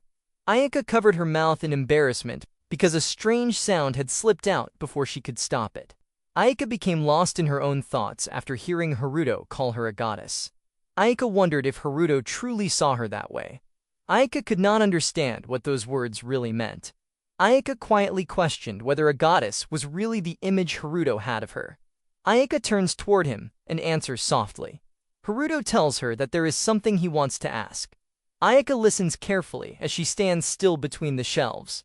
Ayaka stays quiet and waits for what he will say next. Ayaka stands there thinking about his serious tone and wonders what he is about to ask. A small surprised reaction slips out as she tries to stay calm while looking at him. She quietly, asking to wait a minute. She pauses and thinks that maybe it is something unexpected as her attention stays fixed on him. Ayaka suddenly realizes what this moment could mean and reacts in shock as the thought of a love confession comes to mind while she remains frozen in place. She continues thinking that this is happening so soon after they have just met in a place like this, and wonders if it is too out of the blue as the situation feels hard to understand. Haruto stands with a fixed gaze, and as her thoughts settle into certainty that this must be the case because Haruto is looking at her with such a serious expression, and there can be no other meaning behind it. Haruto stands with a fixed gaze and calls out Ayaka. Ayaka stands quietly as her thoughts move quickly, and she believes that the right way is to begin as friends, and she becomes certain that if a confession comes then rejection must happen at once, and she convinces herself that he is staring with strong seriousness toward her. Ayaka tightens her hand into a firm grip as resolve builds inside her, and she steels herself with the determination to stay brave and reject what she believes is coming. Haruto raises his voice and asks Ayaka to help buy sesame oil while holding the item, with a simple request directed toward her. Ayaka freezes for a moment as she misreads the situation and believes that a confession is about to happen. Ayaka responds with a bright yes as her voice comes quickly with excitement. She moves forward with a cheerful expression and declares that she looks forward to being with him. Haruto asks her if she really wants to help him. Ayaka lowers her head and gives an immediate response of yes, while accepting the request with quiet determination. With thoughts rushing through her mind as she realizes how she had just decided to reject him, but her actual response turned out completely different, and she calls herself a moron. She tries to understand the situation and wonders if helping to buy sesame oil means something like a first step of working together like a married couple, while her mind misreads the meaning, and she becomes more flustered. Ayaka stands frozen. The words forming in her mind suggest a sesame oil marriage proposal, and she questions if this could be his way of proposing as confusion and disbelief take over, while she keeps staring at the item in her hand. Haruto stands with a relaxed smile, expresses gratitude while explaining that the special sale allows only one bottle per person, and that he was in a difficult situation. His tone remains light and simple as he thanks her for helping, and accepts the assistance with ease. Ayaka stood quietly without a word. She noticed the sign that limited sesame oil to one bottle for each customer. She finally understood why another bottle could not be bought. Ayaka laughed at herself after realizing the misunderstanding. Ayaka understood that Haruto only wanted help buying sesame oil. Haruto watched her with quiet confusion because her reaction still made no sense to him. Ayaka held out the bottle and asked if buying it instead would solve the problem. Haruto quickly accepted and promised to pay her later. He felt relieved because the special sale finally worked. Ayaka stood quietly while holding the bottle. She could not bring herself to face Haruto because the misunderstanding still lingered in her heart. Ayaka held the sesame oil close and admitted that the embarrassment had become overwhelming. Ayaka could only think about the strange sesame oil marriage proposal that never existed. She called herself a complete moron and an idiot because every thought had been nothing more than a misunderstanding. She handed the bottle to him and told him to take it. He accepted the sesame oil and received it with gratitude. Haruto thanked her once again because the help meant so much. She smiled after gratitude and felt happy that everything had worked out. Haruto looked at the bottle with delight, because getting sesame oil for only 78 yen felt unbelievable. Haruto believed the god of sesame oil had blessed this year's sale with a wonderful reward. Ayaka covered her smile with one hand and laughed at Haruto's words. She wondered what kind of god the god of sesame oil could possibly be. She admitted that Haruto was surprisingly good at making jokes. Haruto laughed softly and apologized because the excitement had carried him away. He admitted that the special sale had made him far too excited. Ayaka quietly watched him. She found his honest smile strangely comforting. Haruto looked at Ayaka and wondered if she had only come to buy wasabi. He added that if Ayaka had told him later, then he would have come back and bought it for her. Haruto admitted that preparing and cooking fish was within his abilities. He asked what kind of fish Ayaka planned to cook. Ayaka asked Haruto to wait for a minute. She looked at the package and tried to read the label. She quietly wondered how the kanji should be read. She softly sounded out biri, then tai before trying to figure out the rest. Haruto asked if he could look at the kanji. Ayaka handed over the phone and agreed without hesitation. Haruto looked at the screen and figured out the reading. Haruto believed the kanji was read as sawara because the fish and spring characters formed that word. She smiled after hearing the explanation. Ayaka admitted that Haruto really knew a lot. Haruto moved a little closer so he could read the phone better. He looked at the screen and thought that sawara would be a good choice for cooking. She quietly realized that the distance had become too close. She noticed that Haruto was standing beside her. She became flustered because Haruto had not moved away. Ayaka wondered what should be done. She thought that moving away now might make her seem too self-conscious. She decided to stay where she was. She quietly wondered if Haruto really did not mind standing this close to her. He realized that she had moved much closer to her than expected. He wondered how he could escape from the awkward situation. Haruto noticed that the distance between them had become much too close. He admitted that he was not her boyfriend. He also noticed Ayaka's pleasant scent. He scolded himself for thinking about something like that. He quickly realized those thoughts were completely inappropriate. Haruto decided that moving away too suddenly would make him seem too aware of the situation. He chose to step back in a natural way. Haruto asked Ayaka if her house had a gas stove. Ayaka walked beside him while listening to the question. Ayaka looked surprised after hearing about a gas stove. She admitted that she was not sure. Ayaka thought there might not be one at home. He explained that sawara tasted best when grilled. He remembered there was a home center next to the building. He decided to buy a gas stove there. Ayaka hesitated for a moment before gathering her courage. Ayaka quietly asked if she could go with Haruto too. Ayaka was startled by her own request. She realized that the words had slipped out by reflex. He looked at her with surprise and asked if she meant the home center. She admitted that she had never been to a home center before. She quietly hoped Haruto would understand. He realized that it was only natural. He thought that a girl like Ayaka would probably never visit a home center. Haruto turns with a soft smile and gently asks Ayaka if they should go together. Ayaka holds her phone close and smiles brightly as she agrees without hesitation. Her thoughts quietly settle on the feeling that being with him feels comforting, even if she does not fully understand why yet. Though she wants to stay with Atsuki-kun a little longer. Both of them begin walking together in silence, as their steps match naturally. Ayaka suddenly recalls the moment from earlier and lets out a small gasp. Ayaka covers her face in embarrassment while the thought lingers that if Haruto had truly been confessing to her then. Ayaka thinking that if it were him, then she would naturally accept those feelings and stay by his side. They move forward together, and her heart reacts strongly as she realizes her feelings toward Haruto are changing. Ayaka feels a strange feeling in her chest while thinking what this commotion inside her chest means. Haruto turns and asks what happened while Ayaka looks at him still confused and trying to calm her feelings. Ayaka reacts shyly and looks away for a moment while Haruto waits, and the silence feels a little awkward. Haruto holds an eco bag and asks if she means this while Ayaka looks at it and softly says it looks cute, and Haruto responds in simple curiosity. Ayaka noticed the bear design and explained that his grandmother usually used this one. Haruto admitted that he liked it quite a lot as well. She quietly listened and found another small part of Haruto's everyday life that brought a gentle smile. Ayaka looked toward Haruto with a bright smile and thought Haruto's grandmother was adorable.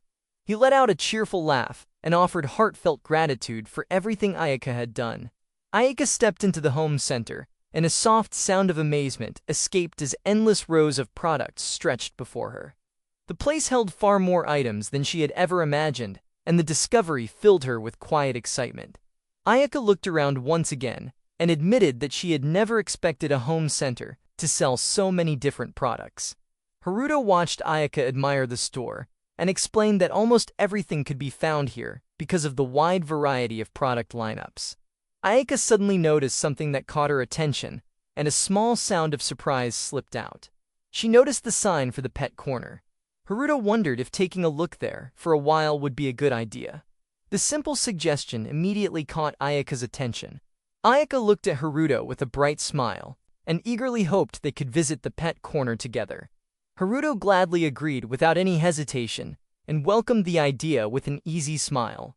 Ayaka happily hurried toward the pet corner with an excited cheer. Haruto followed behind her.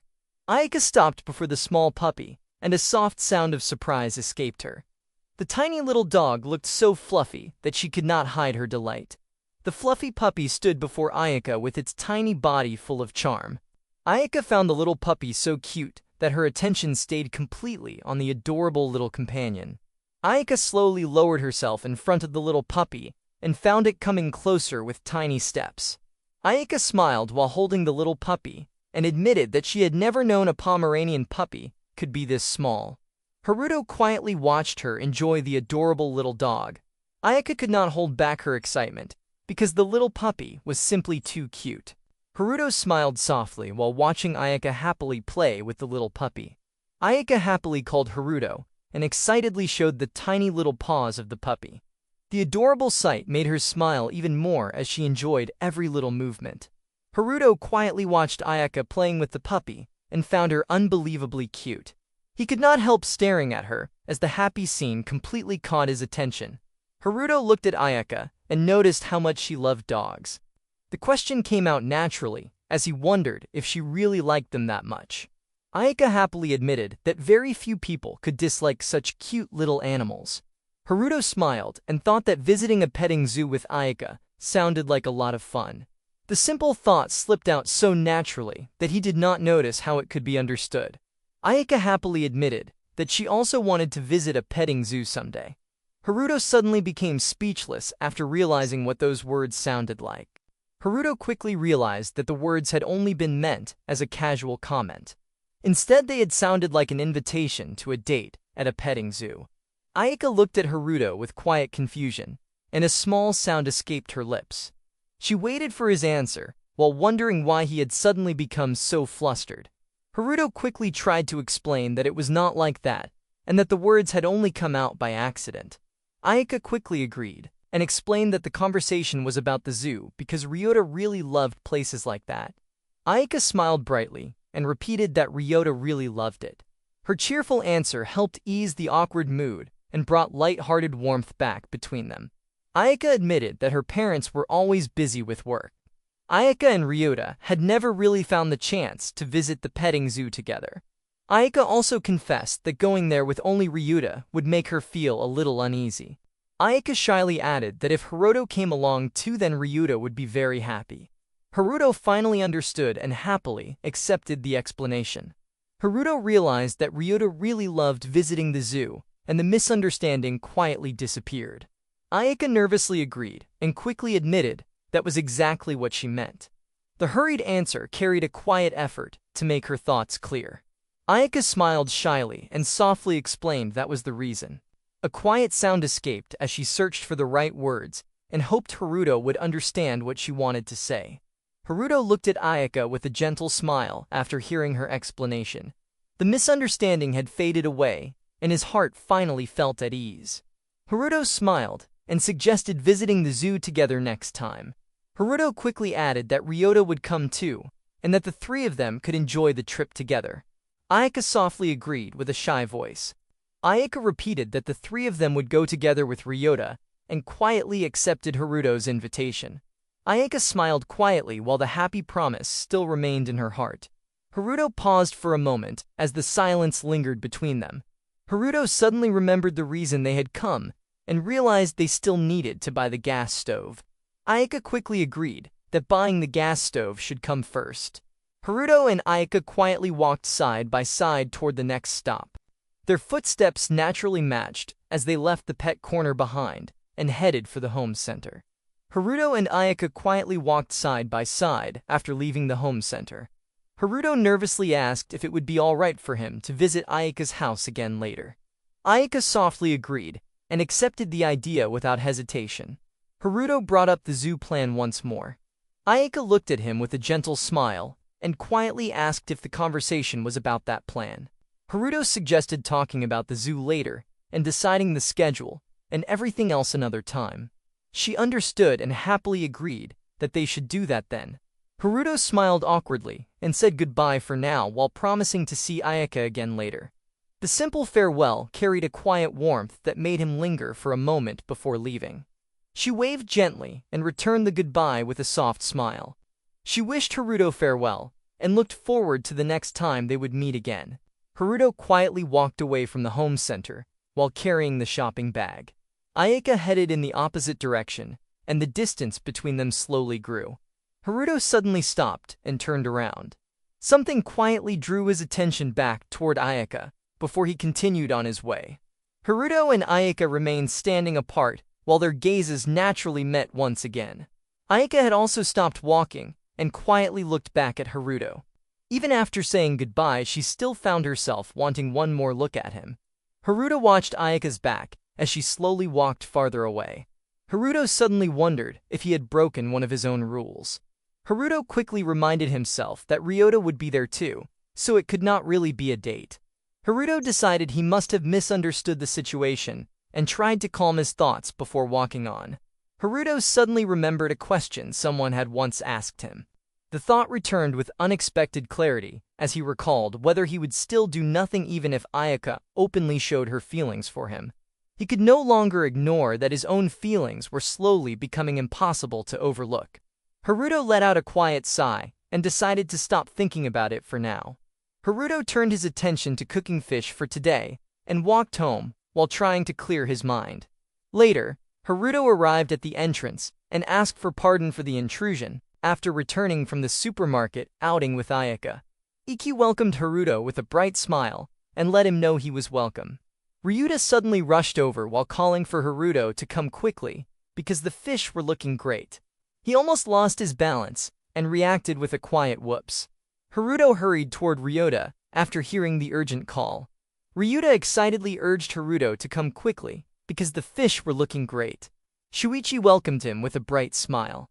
Shuichi felt happy that Haruto had finally arrived and warmly greeted Haruto. Haruto shared that Ayaka had already told him Haruto had gone fishing. Shuichi admitted that he had indeed gone fishing. He happily showed Haruto what he had received. Haruto looked into the cooler and admired the fish with quiet amazement. The fresh catch rested inside as everyone gathered around with growing excitement. Haruto admired the catch and felt that every fish was a great catch. Ryuta stayed beside him and listened with excitement. Shuichi agreed with Haruto and explained that one of his business partners loved boat fishing. He shared that they sometimes went fishing together on a boat. He recalled that a yellowtail had struck the bait with great force. He pulled as hard as possible and believed the line had caught on the bottom near the bridge. He soon realized that the catch had turned out to be something far better. Ikkyu called Shuichi with a gentle smile and reminded him that the fish would lose their freshness if the conversation continued for too long. Shuichi accepted her reminder without complaint. Haruto felt that the fish deserved proper cooking. He asked what the best way was to prepare each of them. Shuichi paused and thought about the question. He quietly considered the best way to cook each fish before giving an answer. Ayaka noticed Haruto and softly called his name. A quiet sound escaped her lips as she stood by the doorway and looked toward him. Haruto turned toward Ayaka and answered with quiet silence. The brief pause lingered between them as neither found the next words. Ayaka hesitated before welcoming Haruto into the house. Haruto politely excused the interruption while Ayaka shyly welcomed him inside. Iku smiled at Ayaka and asked what had happened between her and Haruto. Haruto quietly lowered his head while Ayaka searched for an answer. Haruto answered that nothing had happened. Ayaka also admitted that nothing special had happened.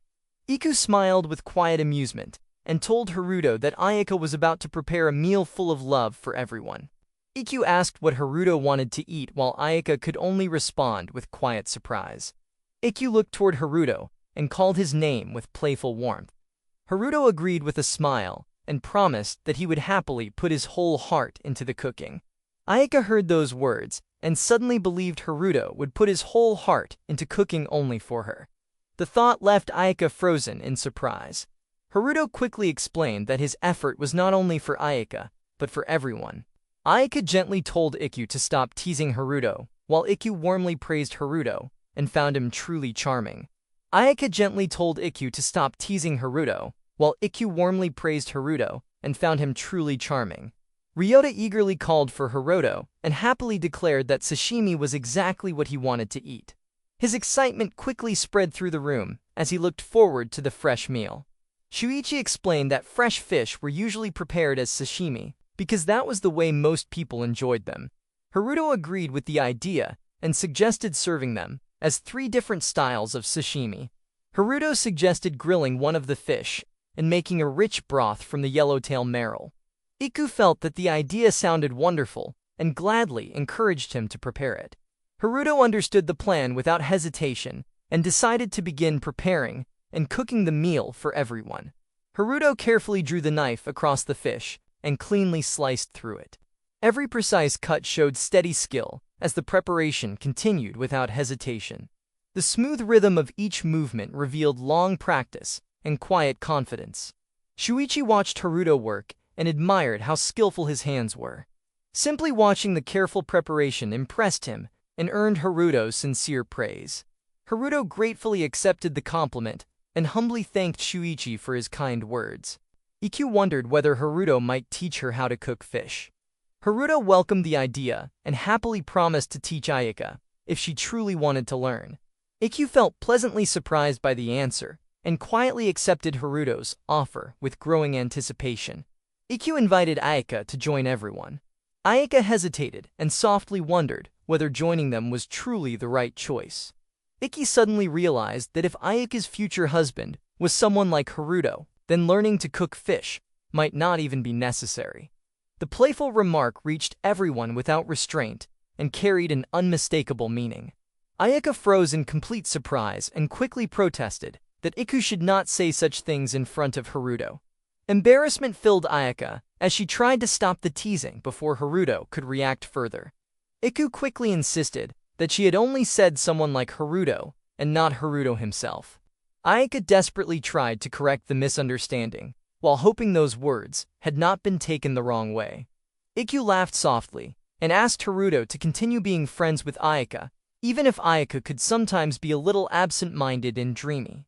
Haruto quietly agreed and admitted that he also looked forward to staying good friends with Ayaka.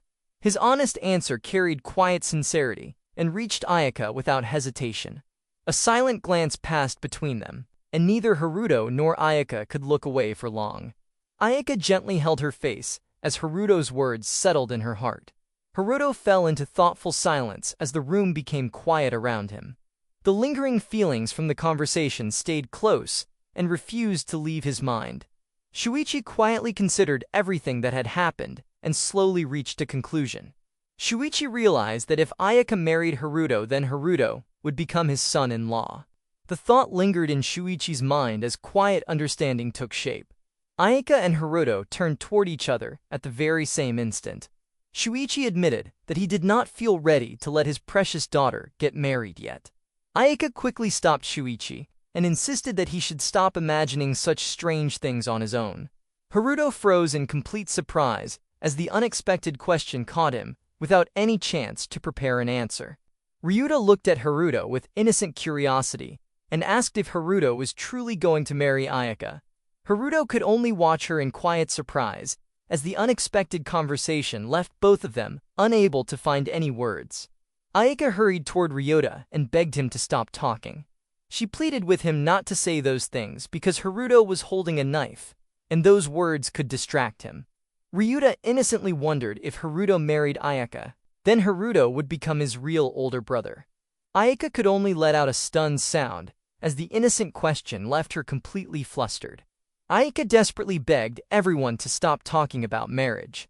Shuichi smiled, and Ayaka reminded everyone that they were still only high school students. Haruto quietly listened. Hikyu smiled with gentle amusement, and remarked that the marriage could happen after Haruto and Ayaka had both graduated. Ayaka immediately begged Hikyu to stop talking as her embarrassment only grew stronger. Later, Ayaka fell onto her bed and let out a weary groan. She admitted that she was completely exhausted, as the events of the day continued to linger in her thoughts. She remembered that Haruto had prepared such a delicious dinner for everyone. She realized that she had been so overwhelmed that she could not relax enough to truly enjoy any of the wonderful dishes. The thought quietly returned to her mind and gently lifted her weary mood. Ayaka released a long sigh before suddenly remembering the plan to visit the zoo with Haruto. Ayaka reflected that if the plan for the zoo had come up during dinner, then everyone probably would have become even more excited. She quietly felt that the situation could have become far more overwhelming. Ayaka realized that everyone had truly started to like Haruto. She thought that Shuichi seemed especially serious whenever the conversation turned toward marriage. Ayaka placed a hand against her chest and admitted that the real problem was not only the conversation. She realized that the most serious matter rested inside her own heart. Ayaka remembered Shuichi admitting that he still could not bring himself to let his precious daughter get married yet. Ryuta innocently wondered once again if Haruto was really going to marry her. His simple question echoed inside Ayaka's thoughts and refused to disappear. Ayaka hugged her knees and admitted that even she had started imagining it a little. The thought stayed close to her heart and filled the quiet night with feelings she could no longer ignore. Ayaka lay across her bed and remembered the senior who had once tried to propose to her. She had believed that getting engaged while still in high school was a completely ridiculous idea. Ayaka buried her face against the bed and stayed speechless. Ayaka stared at the phone resting beside her and remained completely silent. Her hands slowly reached toward it. Ayaka reached for the phone after a brief pause and accepted the incoming call. Saki greeted her with a cheerful hello, then gently asked what had happened. Ayaka quietly admitted that something had been troubling her and hoped Saki would listen for a little while. Saki welcomed every word with warm concern and soon wondered if those worries were about love. Ayaka could only hesitate before giving a quiet response. Ayaka rested on her bed while uncertainty filled her thoughts. Ayaka admitted that maybe those feelings were real and remained silent as the weight of that answer settled inside her. Saki reacted with complete surprise after hearing Ayaka's answer. Saki stumbled with a painful thud and cried out before realizing that Ayaka had truly been serious. She quickly noticed something was wrong and asked if Saki was all right. Saki refused to believe it, because Ayaka had always hated talking about boys and now wanted to discuss love. Saki declared that staying calm was impossible and wondered who had finally managed to shake Ayaka's heart so deeply. Ayaka confessed that she was not completely overwhelmed by love yet and insisted that nothing had reached that point. Ayaka tightened her grip on the pillow and quietly pleaded for Saki to listen until the end. Ayako admitted that she was trying to understand the feelings growing inside her, but could not figure them out alone. Ayaka revealed that this was why she wanted to have a heartfelt talk with Saki and share everything weighing on her heart. Saki quickly accepted the idea and promised that everything was understood. Saki decided that talking through the phone would only waste time and proposed meeting face to face instead. Saki happily promised to spend as much time as needed talking with Ayaka. Ayaka could only stare in complete surprise after hearing such an unexpected offer. Saki immediately arranged a meeting for tomorrow at 11 in the morning at the usual cafe. Ayaka hesitated and tried to stop Saki for a moment. Saki brushed aside every small concern and warmly promised that everything could wait until tomorrow. Ayaka quietly accepted the plan and agreed to meet Saki the next day. Ayaka looked at the phone after the call ended and quietly realized that Saki had already hung up. She let the phone fall onto the bed and sank back against the pillow. The weight in her heart remained while the coming meeting filled her thoughts. She gazed into the distance without speaking as countless feelings drifted through her mind. She wondered whether talking with Saki would finally help her understand the feelings growing inside her. Morning arrived with birds singing outside the window. She slowly climbed out of bed with a sleepy yawn and admitted that she was still exhausted. Aika remembered that after ending the call, she had spent the rest of the night lost in endless thoughts. She realized that the constant overthinking had left her with barely any proper sleep. Ikyu noticed Aika had arrived much earlier than usual and warmly wished her a good morning, while wondering why she was already there so early. Ayaka quietly returned the greeting and revealed that today would be the day to meet Saki. Ikyu smiled as she noticed Ayaka getting ready to leave and wondered if Ayaka was already heading out. Ikyu then explained that leaving early was necessary because work at the office required an earlier start than usual today. Ikyu then gently asked whether Ayaka wanted breakfast before leaving. Ayaka softly answered that breakfast would be nice. Ayaka looked over the breakfast spread, and quiet amazement escaped as every dish before her looked wonderfully prepared. Ayaka admired the meal with growing appreciation, and found that today's breakfast truly felt extraordinary. Every bite reminded her of a luxurious Japanese restaurant breakfast, and the delicious meal filled her with sincere admiration. Ikyu remembered that Haruto had been told the night before about the early departure that morning. Because of that conversation, Ikyu immediately prepared the breakfast before the day began. Ayaka listened with growing admiration as Ikyu explained that the breakfast included taimeshi, Spanish mackerel prepared in Saikyo-yaki style with yellowtail soup, a clear soup made from red snapper broth. The impressive menu left Ayaka quietly amazed. Gratitude filled the table as the meal began with a heartfelt meal. Ayaka covered her lips with one hand as she admitted that everything tasted wonderfully delicious. The peaceful breakfast continued as both of them shared the meal across the table. Ikyu watched Ayaka enjoy the meal and gently remarked that seeing Ayaka eat with such happiness brought great joy. Ayaka looked toward Ikyu without a reply, while quietly waiting for what would come next. Ikyu softly called Ayaka's name, as if something had come to mind. Ikyu reflected that youth lasted only for a brief part of life, and passed before anyone truly realized it. Ikyu continued that this period of life was filled with happiness, struggles, troubles, and joy. Even so, it remained one of the most important stages anyone could experience. Ikyu gently encouraged Ayaka to treasure every moment that could still be lived now. Ikyu believed those precious days would someday become the greatest treasure in Ayaka's life. Ayaka quietly protested that treating the situation that way felt unfair to her. Ikyu let out a soft laugh because a mother could easily see through her daughter's heart and every little thought. In the meeting place, Ayaka quietly waited inside the cafe while watching the time pass, and every passing minute made Saki's arrival feel farther away. Saki quickly reminded Ayaka that the story had truly been told before. Ayaka then remembered speaking about a boy who seemed to share a natural chemistry with her. Saki softly wondered if the chemistry Ayaka mentioned could truly belong to Itsuki. The quiet question carried growing curiosity as Saki searched for the answer. She quietly admitted that perhaps the person was Haruto. Ayaka gently confirmed that it was true. Saki suddenly lost all composure as disbelief rushed through every thought. Saki could only wonder how such a thing could happen, and repeated the question again with complete surprise. Ayaka quietly admitted that the truth was actually far more complicated than it first appeared. Saki laughed with delight as the story reached another unexpected turn. Saki felt the entire story was incredible, and even wondered if destiny had brought everything together. Saki also playfully questioned whether Itsuki was truly as wonderful as the story made him seem. Ayaka reminded Saki about the request from yesterday, and revealed a sincere wish to spend more time talking together. Ayaka quietly confessed that no answer had been found yet. Ayaka admitted that the feelings toward Haruto still remained uncertain, and the heart could not decide whether they were love or something entirely different.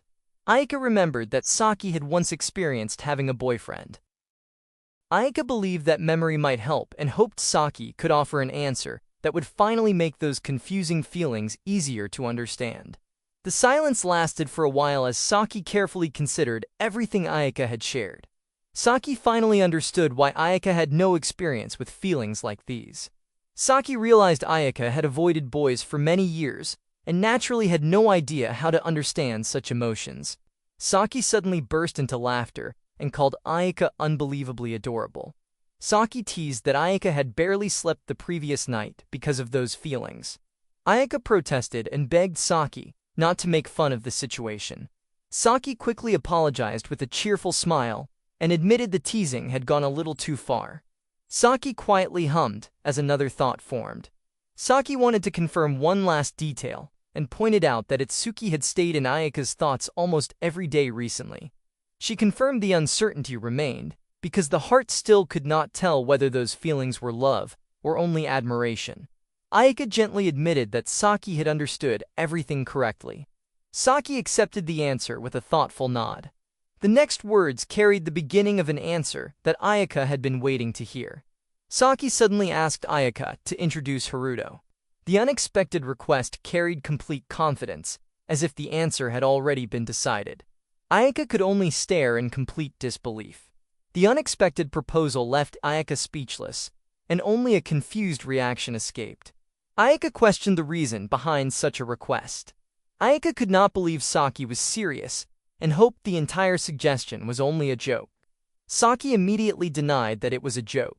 Saki firmly declared that the next time that Suki visited Ayaka's house, Saki also wanted to come over and meet him. Saki firmly stopped Ayaka before another word could continue. The short warning urged Ayaka not to go through with that idea. Ayaka could only let out a quiet response. Saki patiently waited while Ayaka struggled to gather the courage to continue the conversation. Ayaka softly questioned whether refusing was truly impossible. Ayaka remembered that only Ayaka had ever witnessed Haruto's rare side while helping with the housekeeping. Ayaka feared that if someone else saw that special side of Haruto, then even Saki might become close to him.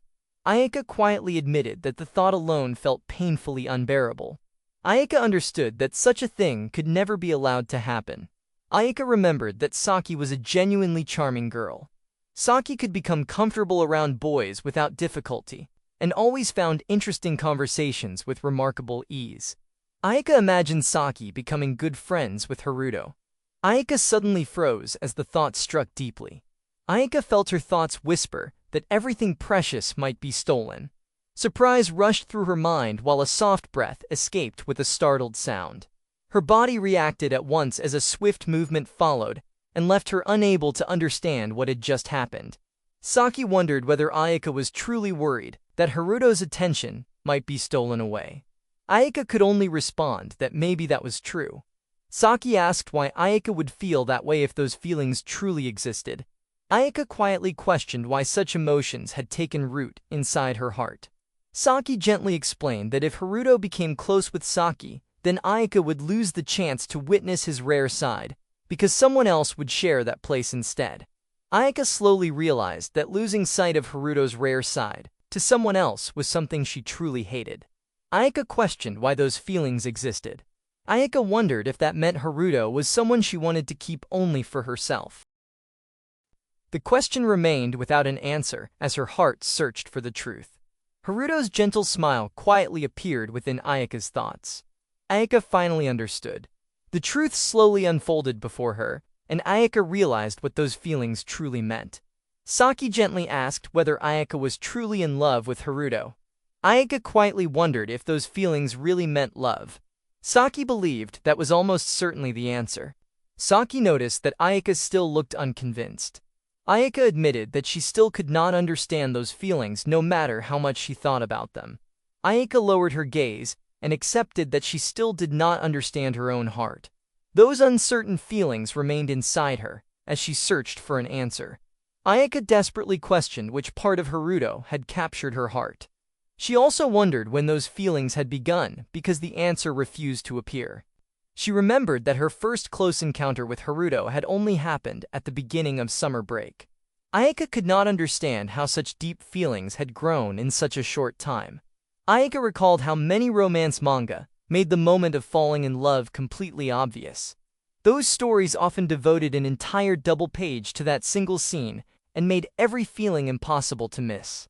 Saki gently explained that romance in real life was different from romance in manga or novels, even if those stories still carried some truth. Aika wondered if people never truly realized the exact moment they fell in love.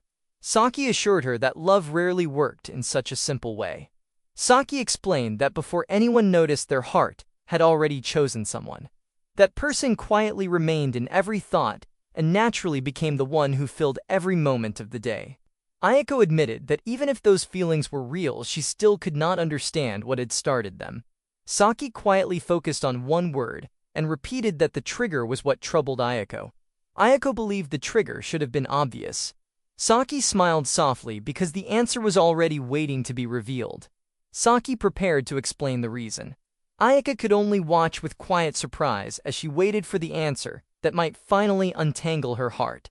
The moment Ayaka requested a housekeeping service, a male classmate with hidden talents appeared only for her. That encounter had become the true trigger that quietly changed her heart. Saki revealed that the true beginning had been almost like a dream. Ayaka held a hand against her chest, while the countless memories with Haruto gathered one after another. Ayaka accepted that every memory after that moment continued to follow naturally, and Ayaka finally understood that those moments were the rest of the answer. Ayaka finally accepted everything and quietly admitted that the answer was yes.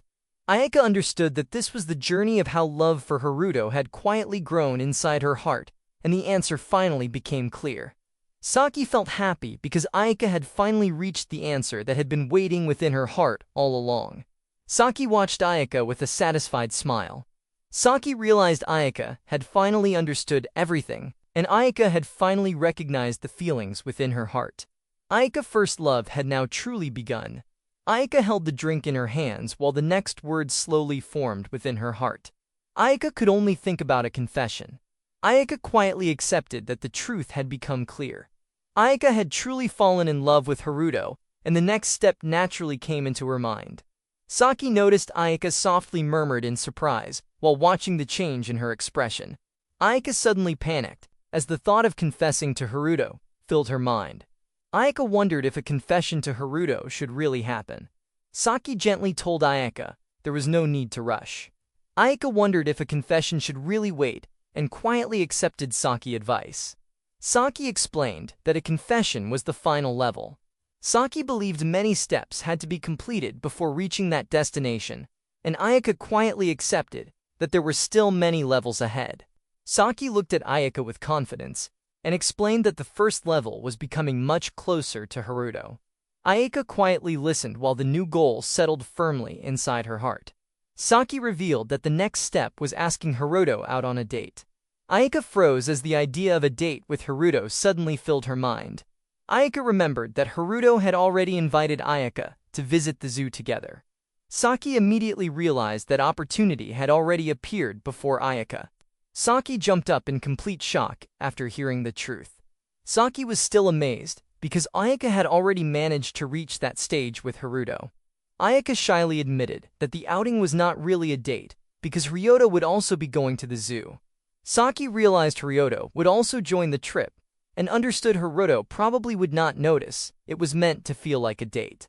Saki asked whether the date had already been arranged, and Ayako admitted that had not happened yet because the details would be discussed later. Saki accepted that answer and decided that moment could become the perfect excuse. Saki smiled with confidence and offered Ayaka a secret romantic weapon as a gift from a best friend. Ayaka became curious after hearing about the mysterious romantic weapon. Saki happily revealed that the secret romantic weapon was a set of discounted cinema tickets. Saki believed Ayaka could use those tickets to invite Haruto on a date. Ayaka looked at the tickets with surprise after realizing they were discounted cinema tickets. Ayaka had not expected that answer at all. Saki explained that when Ayaka and Haruto talked about the zoo trip, Ayaka could casually invite Haruto to watch a movie first, and they could also discuss the zoo plan there. Saki believed that would become the perfect excuse, while Ayaka worried that inviting Haruto so directly felt like setting the bar too high, and Ayaka still lacked the courage for that step. Saki firmly reminded Ayaka that love was a race. Saki warned Ayaka that remaining at the starting line forever. Saki believed Ayaka had to keep running until reaching the finish, and those words slowly strengthened Ayaka's resolve. Ayaka accepted every word and quietly answered with agreement. Ayaka reached for the cinema tickets and decided to accept the chance that Saki had prepared for Haruto and Ayaka. Ayaka decided that Haruto would be invited on a date, and Saki answered with cheerful support by wishing Ayaka good luck. Saki shifted the conversation with an easy smile and wanted to hear more about the supermarket scene. Ayaka gathered the memories once again as the story continued from that moment. Ayaka admitted that Haruto was still someone who remained difficult to understand. Ayaka wondered why those feelings had grown toward Haruto despite knowing so little about him. Saki remained deep in thought as that possibility continued to linger in the conversation. Saki quietly considered the situation before wondering whether Ayaka loved Haruto because so little was known about him. Ayaka could only react with surprise at that unexpected thought. Saki explained that Ayaka had never truly gotten to know Haruto. Saki believed that once Ayaka learned more about Haruto, those feelings would only grow stronger, because every new thing discovered about Haruto would make Ayaka like him even more. Saki smiled at Ayaka before explaining that love was often just like that. Ayaka accepted that the more Haruto became known, the more those feelings would continue to grow. Ayaka quietly reflected on Saki's words as the answer slowly settled in the heart. Ayaka continued walking beneath the open sky, while the feelings for Haruto quietly filled every step. Ayaka placed a hand over the heart as a gentle smile appeared. Ayaka realized that falling in love with Haruto felt far more wonderful than ever imagined. Meanwhile, Haruto practiced at the dojo, while a dull ache spread through the shoulders. Every movement felt heavier than usual as the training continued. Kazu noticed Haruto moving with discomfort and wondered what was wrong. Kazu suspected that Haruto's shoulders had become stiff, while Haruto explained that 3 large fish had been handled and cooked during the previous day's job.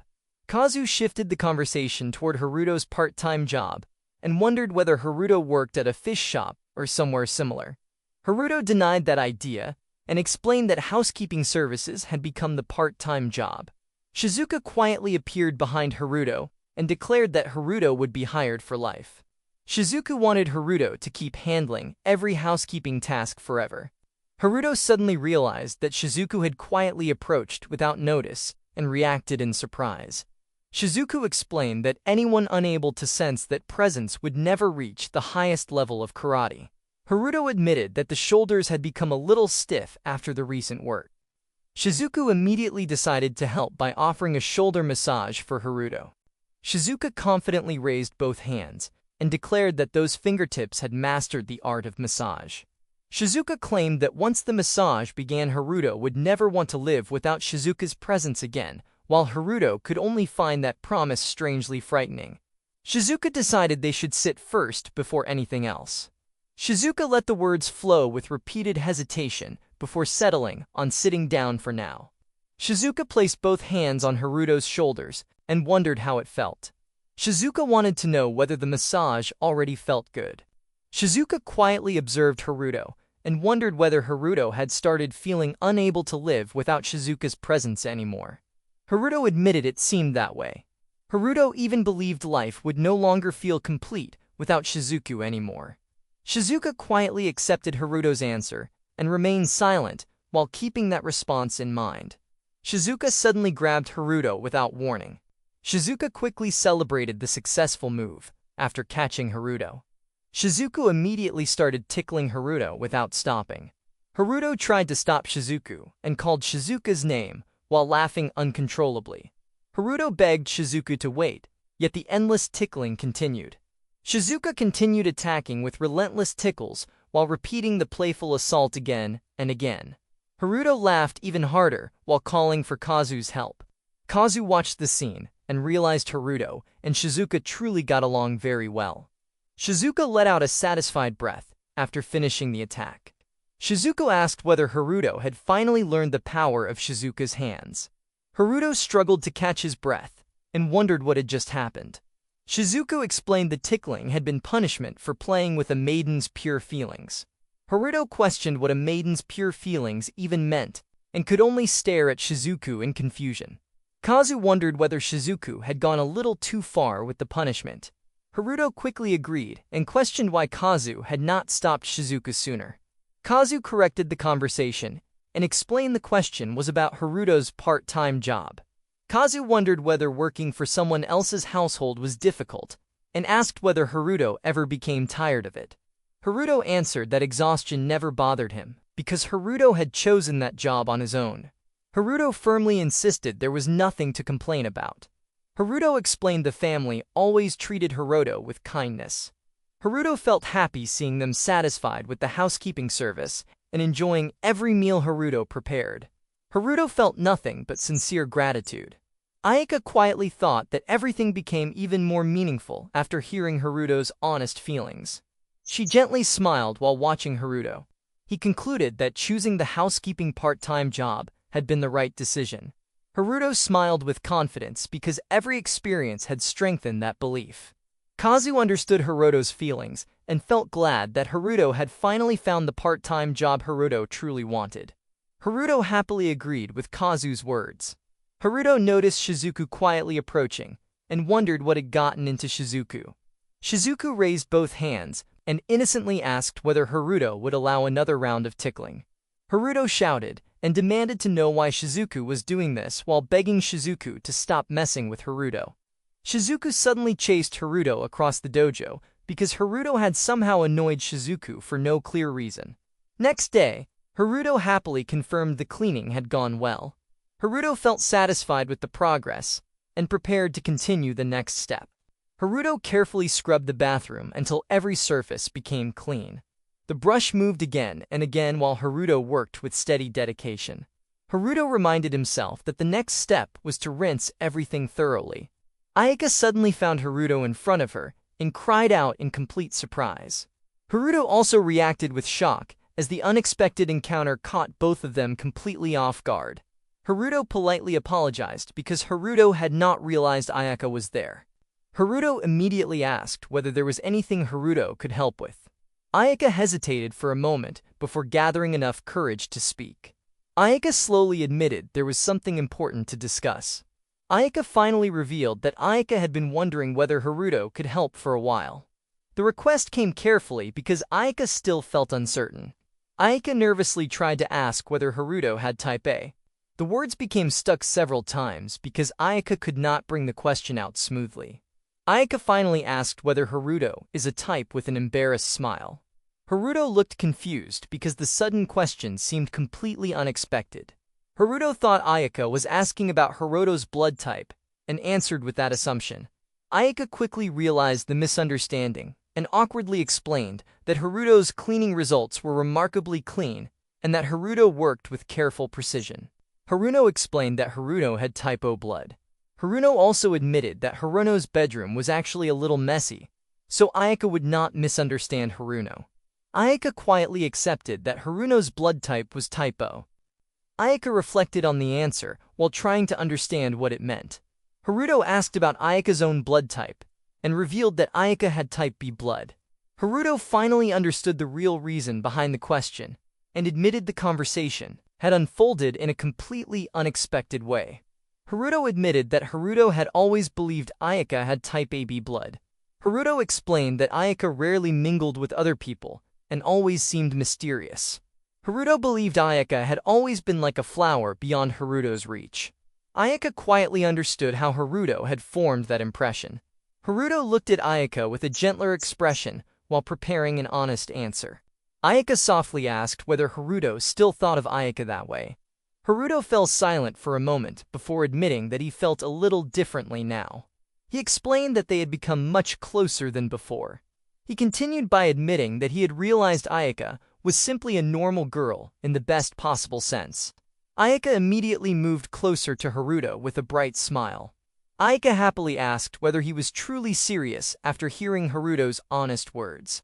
Ayaka remained close to him while waiting for his response. He suddenly realized Ayaka had come far too close. The unexpected distance left him unable to react right away. Ikutojo softly called out to Haruto while stepping into the room. Haruto looked toward the entrance with surprise. Ikkyu apologized because Ikkyu thought the visit might become a nuisance for both of them. Ikkyu also apologized for the unexpected intrusion. Ayaka quickly stopped Ikkyu because Ayaka did not want Ikkyu to keep saying such strange things. Ayaka apologized because Ayaka knew Ikutojo always said strange things about him. Haruto assured Ayaka that nothing was wrong. He admitted feeling a little jealous because Ayaka had such a cheerful mother. Ayaka quietly accepted those words with a gentle smile. He smiled as Haruto admitted feeling grateful simply because Iku had become a mother figure in Haruto's life. Ayaka could only gaze at Haruto while trying to understand those unexpected feelings. Haruto continued by admitting that whenever she teased him and left him embarrassed, Ayaka looked incredibly adorable. Ayaka reacted with complete surprise because those unexpected words caught her completely off guard. Ayaka let out a small sound while trying to gather the courage to speak. Haruto's unexpected words left Ayaka unsure how to respond. She wondered if looking adorable while embarrassed was really true. She then called him a real menace because he had embarrassed her again. Haruto quickly tried to explain, but the words would not come out properly. He could only apologize after realizing the compliment had embarrassed her. He quickly changed the subject and brought up the zoo plan from the other day. Ayaka immediately agreed, because that was exactly what she wanted to talk about. Ayaka hesitated before asking whether he was free tomorrow. Haruto looked surprised and repeated tomorrow, because the unexpected invitation caught his off guard. Ayaka hesitated before finally speaking. She slowly suggested meeting tomorrow to talk about the zoo plan. Ayaka suggested meeting tomorrow because it would be bad if Ayaka's mother overheard their conversation. She wanted to meet somewhere else first, so they could talk about the zoo plan. After gathering enough courage, Ayaka quietly wondered whether they could also watch a movie together. Ayaka explained that one of Ayaka's friends happened to receive movie tickets. Ayaka then used that chance to ask whether Haruto would like to watch a movie together. Ayaka quietly waited for Haruto's answer and wondered what Haruto thought about the invitation. Haruto repeated the words about watching a movie because the invitation came so suddenly. Ayaka quickly told Haruto that Haruto could forget the invitation for now. Haruto understood that the meeting was supposed to be about the zoo plan, but he also understood that the discounted movie tickets were a rare chance. He admitted that finding the right words was difficult. He hesitated because he searched for the right words to answer. He told her not to worry because he wanted to go to the cinema too. Ayaka looked at Haruto in surprise and quietly asked whether Haruto truly meant those words. Haruto smiled and confirmed the answer without hesitation. Ayaka smiled with bright happiness after hearing Haruto accept the invitation. Haruto shyly suggested deciding which movie they would watch. Ayako admitted that one movie had already caught Ayako's interest because of simple curiosity. Ayako showed the movie titled Natsuzora to Koi. Haruto realized that Ayako enjoyed romance movies, even though Haruto had never expected Ayako to like that genre. Haruto smiled and agreed that they should watch Natsuzora to Koi together, because the movie had become popular lately. Ayaka quietly accepted the choice and held the phone while looking pleased with the decision. Ayaka asked whether Haruto was truly fine with that movie. He confirmed the choice and admitted that he looked forward to tomorrow. Ayaka happily agreed and admitted that she also looked forward to tomorrow. Ayaka softly called he and suggested exchanging contact information while holding the phone with quiet anticipation. Haruto realized that Ayaka was right. Ayaka asked Haruto to scan the contact code, and Haruto quickly agreed. Ayaka held the phone while Haruto scanned the contact code. Their contact information was exchanged, and the first messages welcomed each other with quiet happiness. He looked at the new message from Ayaka and smiled after reading the simple greeting that welcomed him with quiet warmth. He realized that talking about the zoo plan would be much easier through chat now. He also realized that Ayaka was actually a clumsy girl. He left the doorway while holding the phone. He felt excitement filling the heart, although he wondered whether that feeling came from another reason. Next day, in quiet morning, Haruto stood before the mirror and got ready to leave the house as a new day quietly began. His grandmother noticed Haruto getting ready and wondered whether he was going somewhere today. He admitted that he was going to watch a movie. Grandmother smiled and found that unusual because he asked, "Is he going with Tomoya?" Haruto explained that the companion was someone from the same class. Grandmother suddenly wondered if the classmate could be a girl. Haruto hesitated for a moment before quietly admitting that it was true. The answer instantly brightened her face as she cheerfully declared that the outing sounded just like a date. The word date struck Haruto like a bolt from the blue. His mind went completely blank as shock spread across his face. Haruto quickly shook his head and firmly denied that it was a date. Haruto explained that the meeting was only to talk about something important while they were at the movie. Nothing more than that. His grandmother softly called Haruto's name once again. Haruto could only give a hesitant reply. Grandmother asked him to listen carefully. Going out alone with a girl was already a date in her eyes, no matter how Haruto tried to see it. His grandmother reminded Haruto that even if Ayaka did not see the outing as a date, Haruto should still treat it like one and escort her with everything he had. His grandmother continued by reminding Haruto that proper manners were what made a true gentleman. Every action should show respect and sincerity. He quietly repeated the word manners. The advice stayed in his mind as he began thinking about how the day should truly unfold. Haruto quietly accepted his grandmother's advice and answered with a simple yes. He let her know that he understood everything she had told him. Haruto promised that he would not be rude to Ayaka. He also admitted that he was heading out for a date, even though the words still felt unfamiliar. Grandmother smiled with satisfaction and wished Haruto good luck. As Haruto stepped outside, he quietly repeated his grandmother's advice about how a gentleman should conduct himself. He took a breath and prepared to do his best throughout the day. As Haruto walked through the busy station, he remembered his grandmother's advice. He believed Ayaka probably did not see their outing as a date, because her way of thinking was likely different from his grandmother's. Even so, Haruto felt that escorting Ayaka as a gentleman was only natural. He quietly wondered if following that belief was really the right thing to do. Haruto remembered that he had also searched for a few cafes they could visit after the movie. The plan already felt complete in his mind. Even so, Haruto noticed how hot the weather was even though it was not noon yet. He quietly looked around while waiting for the time to pass. Haruto checked the time and realized there were still 20 minutes before meeting Ayaka. The conversation on the screen reminded Haruto of every plan they had made together. The movie schedule matched perfectly. Ayaka had been happy because it was a movie she wanted to watch. They agreed to meet at 10 in the morning at the plaza in front of the station. Ayako admitted that excitement kept her from sleeping. Haruto found that completely normal because the same excitement stayed with him too. Haruto wondered if she had already arrived. A quiet thought crossed his mind as he looked around the station. Haruto looked across the busy plaza as the crowd continued moving around him. A figure suddenly caught his attention. Several people wondered if she was someone famous. Others admired how cute and beautiful she looked. Some guessed she might be a model or an idol. Haruto wondered if a photo shoot was happening. Someone even guessed she already had a boyfriend and wanted to walk over to meet her. Haruto walked through the crowd and politely excused himself before approaching her. He froze for a brief moment as the unexpected attention around Ayaka sank in.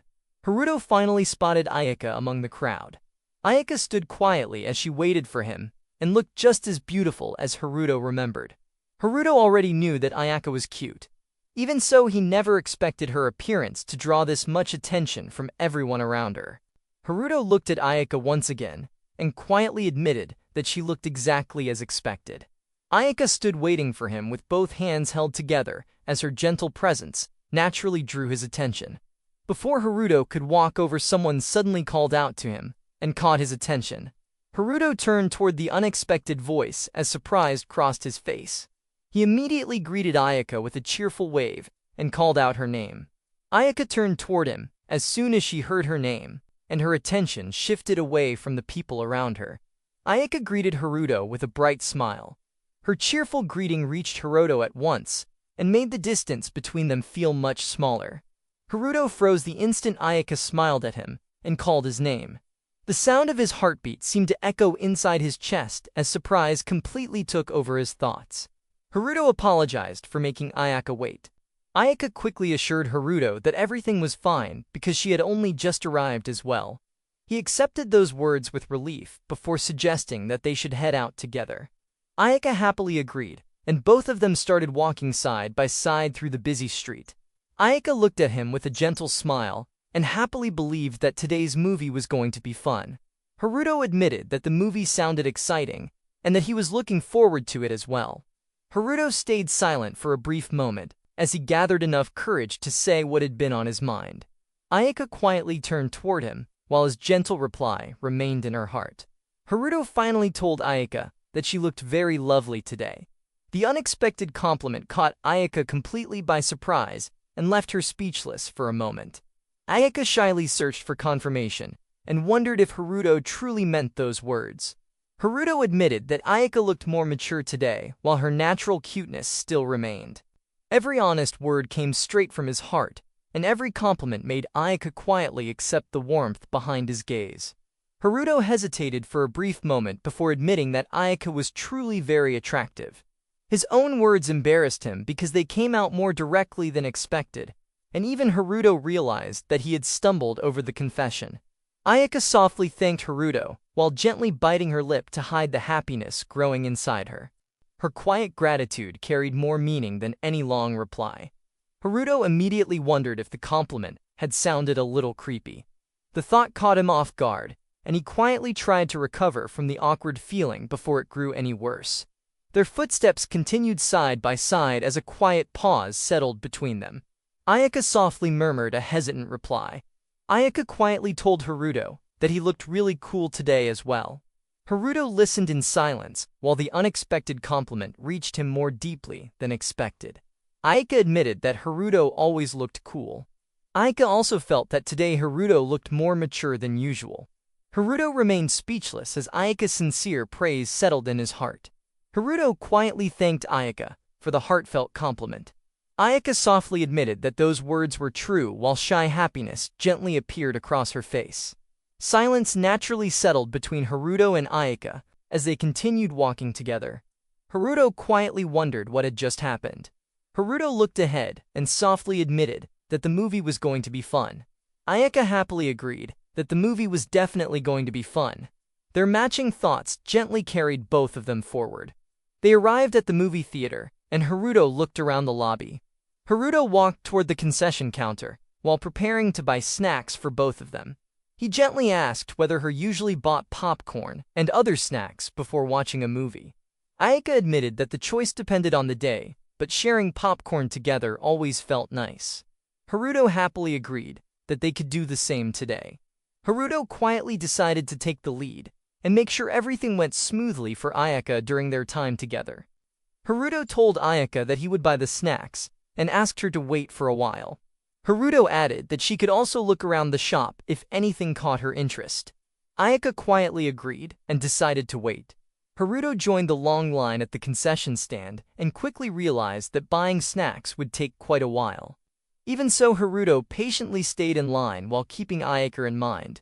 Haruto suddenly paused after a thought crossed his mind. Haruto remembered that Ayaka always became exhausted every time she went out. Haruto knew that Ayaka had already grown used to it. Even so, Haruto could not stop thinking that standing alone for such a long time might still be difficult for her. A young man stopped Ayaka and apologized for approaching her without warning. He admitted that her beauty was simply too captivating to ignore and confessed that those feelings made him want to speak with her. Ayaka quietly listened while feeling uncertain about the unexpected conversation. A soft reply escaped from Ayaka as she tried to understand the sudden situation. The young man invited Ayaka to spend a little time talking with him. He assured Ayaka that there was a great place nearby where they could continue their conversation. The young man smiled and claimed that meeting Ayaka like this must have been fate. Haruto stepped in front of Ayaka and asked whether they needed something from her. He quietly stood beside Ayaka to protect her. Ayaka smiled softly and called Haruto by the name. Her gentle voice carried quiet gratitude for his support. The group noticed Haruto and wondered whether he was Ayaka's boyfriend. They apologized after realizing they were on a date and decided to leave them alone. Ayaka felt no anger and accepted it as fine. Haruto realized it was careless to leave Ayaka alone and quietly blamed himself for it. Haruto heard a cheerful greeting as one of the boys suggested that the five of them spend time together since they had already met here. Haruto stayed silent while his thoughts settled on what had just happened. He refused the invitation because he and Ayaka already had a movie to watch. The boys smiled after hearing that Haruto and Ayaka were going to watch a movie. One of them told him to stop everything because the situation already looked obvious. One of the boys asked whether everyone could watch the movie together. Haruto repeated that they already had their own plans and did not change his answer. The boys suddenly asked whether Haruto was really Ayaka's boyfriend. They wondered whether Haruto and Ayaka were actually more than just friends. He froze after hearing the unexpected question. He hesitated as the answer stayed on the tip of his tongue. Ayaka suddenly declared that Haruto was her boyfriend. Haruto froze in complete surprise after hearing those unexpected words. She quickly admitted that they were dating. She added that they were on a date and hoped the misunderstanding would finally end. She politely asked the group to leave them alone. Haruto firmly stood by Ayaka's side and supported her request. Haruto asked them to stop interrupting their date because he wanted to protect the time they were spending together. The boys refused to back down and invited Ayaka to come with them instead. He insisted that everything would be fine and even offered to treat her as if the date meant nothing. Ayaka fell silent as the boys suddenly reached out toward her. The unexpected movement caught her by surprise. Haruto immediately stopped the boy from reaching for Ayaka. Haruto declared that the boy had become a nuisance and refused to let anyone disturb their date. Ayaka looked at Haruto in silence. The boys finally gave up and decided to leave. One of them apologized for the trouble and wished Haruto and Ayaka an enjoyable date, while another complained that he had only wanted to ask something. Haruto let out a long breath after the group walked away. Haruto asked whether Ayaka was all right and admitted that the boy had been too pushy. Ayaka answered that she was fine. Ayaka admitted that the situation had been a little scary and thanked Haruto because he had come back for her. Haruto immediately bowed his head and apologized to Ayaka. Ayaka quickly told Haruto that none of it was his fault. Haruto had only stepped in because she had been left alone. Ayaka also admitted that pretending to be his girlfriend must have been uncomfortable for him. Haruto looked surprised after hearing those words. Haruto admitted that he had not felt uncomfortable at all and confessed that he had actually been happy. Haruto told Ayaka that if she was all right with it, she could always use him to ward off other guys. Haruto assured Ayaka that he truly did not mind. Haruto also told Ayaka that if there was anything she wanted to do, she only had to say the word. Ayaka quietly thanked Haruto. Ayaka almost spoke her mind but stopped herself. Ayaka decided to keep those words inside and told Haruto to never mind. Haruto encouraged Ayaka to not hold back and assured her that everything was fine. Ayaka stayed silent for a moment before quietly gathering her courage. Ayaka softly asked Haruto to hold hands. Her quiet request carried every feeling that she could not bring herself to say aloud. Haruto froze after hearing Ayaka's request. Haruto could only stand there as his face turned bright red. Ayaka explained that if Haruto was all right with it, then holding hands might make them look more like a couple. Haruto quietly accepted Ayaka's request. Haruto agreed if Ayaka truly wanted it. Haruto gently reached out and asked Ayaka to hold hands with him. Ayaka quietly accepted. Ayaka believed that maybe holding hands with Haruto would make everything feel more natural. Haruto and Ayaka looked at each other in silence. Neither of them could bring themselves to make the first move. Haruto slowly reached out his hand. Ayaka quietly raised hers and moved closer to his. Haruto and Ayaka walked side by side. Their hands stayed close as both searched for the courage to touch. They carefully brushed their fingertips together. Neither of them pulled away. Haruto gently wrapped his hand around Ayaka's. Ayaka softly returned the grip. They firmly held each other's hands. Their hands stayed tightly joined without letting go. Their quiet smiles made the simple moment feel even more precious. They looked at each other while quietly holding hands. Neither of them could hide the happiness growing between them. Haruto noticed the popcorn stand and asked if Ayaka wanted to buy some. Ayaka quietly replied that it was all right because Ayaka did not want to let go of Haruto's hand. Haruto softly accepted Ayaka's answer. They stayed side by side with their hands still joined as the distance between them slowly grew closer. Haruto led Ayaka to the theater entrance and told her that this was the place. Haruto remained flustered yet continued forward without letting go of Ayaka's hand. Haruto quietly realized that Ayaka's hands were small and incredibly soft. The gentle warmth resting in Haruto's hand made every step feel even more special. Haruto tried to calm himself. He reminded himself that holding hands was only part of pretending to be Ayaka's boyfriend, and only meant to keep other guys away. He quietly looked at Ayaka and hoped that was true. He guided Ayaka to their seats and told Ayaka that they had arrived and that this was their seat. He quietly suggested that they should sit down. Ayaka answered with silent agreement, while still standing beside Haruto. Ayaka tightened the hold on Haruto's hand before taking a step. He noticed the stronger grip and quietly froze in surprise. He looked at their joined hands and slowly realized what Ayaka's gentle grip meant. They sat beside each other in the theater. Even after taking their seats, their hands remained together, as neither of them let go. Haruto noticed that their hands were still joined after sitting down. Haruto became flustered while Ayaka quietly stayed beside Haruto without pulling away. The movie began as the screen lit up before them. Haruto noticed that the advertisements had started. She quietly agreed that they had. He realized that the movie should start soon. Ayaka admitted that excitement had already begun to grow. Haruto quietly looked ahead while thinking about Ayaka. The approaching movie slowly drew Haruto's attention. Ayaka quietly faced the screen and waited for the movie to begin. The lights dimmed as the screen came to life. Murakoa Pictures presented the movie, and the sound echoed through the theater. The audience quietly watched the screen as the movie finally began. The movie opened with the title, Under the Summer Sky. The story began with a quiet confession that love first bloomed beneath the summer sky.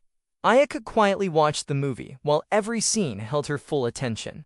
The movie reached a heartfelt confession as the boy admitted that he had liked the girl for a very long time. The distance between the two characters slowly disappeared as they leaned closer to share a kiss. Ayaka suddenly tightened her grip around Haruto's hand. The gentle touch became firmer as her fingers quietly wrapped around his without letting go. Haruto suddenly felt Ayaka's stronger grip, and surprise rushed across his face. Ayaka kept facing the movie while her hands stayed firmly linked with Haruto's. Haruto quietly felt his heart race as Ayaka continued holding his hand. Ayaka tightened her grip once again, and her fingers remained firmly wrapped around Haruto's hand. Ayaka quietly watched the movie as Haruto struggled to steady his restless heart. Haruto could only remain silent as every thought disappeared beneath the warmth of Ayaka's hand. Ayaka suddenly felt a jolt run through her heart while her hand remained tightly linked with Haruto's. Ayaka lowered her head while her hand remained firmly joined with Haruto's. Haruto quietly turned his gaze toward Ayaka, while the warmth of her hand continued to reach his heart. She could only let out a quiet sigh, as the feelings overflowing inside her heart became harder to contain. She lowered her head as the emotions filling her heart quietly overwhelmed her. She rested her cheek against her hand, while trying to compose herself. She covered her face with her hand, as the feelings she had tried to hide finally became too overwhelming to suppress. Haruto walked out of Theater 5, while Ayaka quietly followed beside him. They left the screening room together, while the other moviegoers slowly made their way outside. They found seats at a nearby cafe and settled across from each other.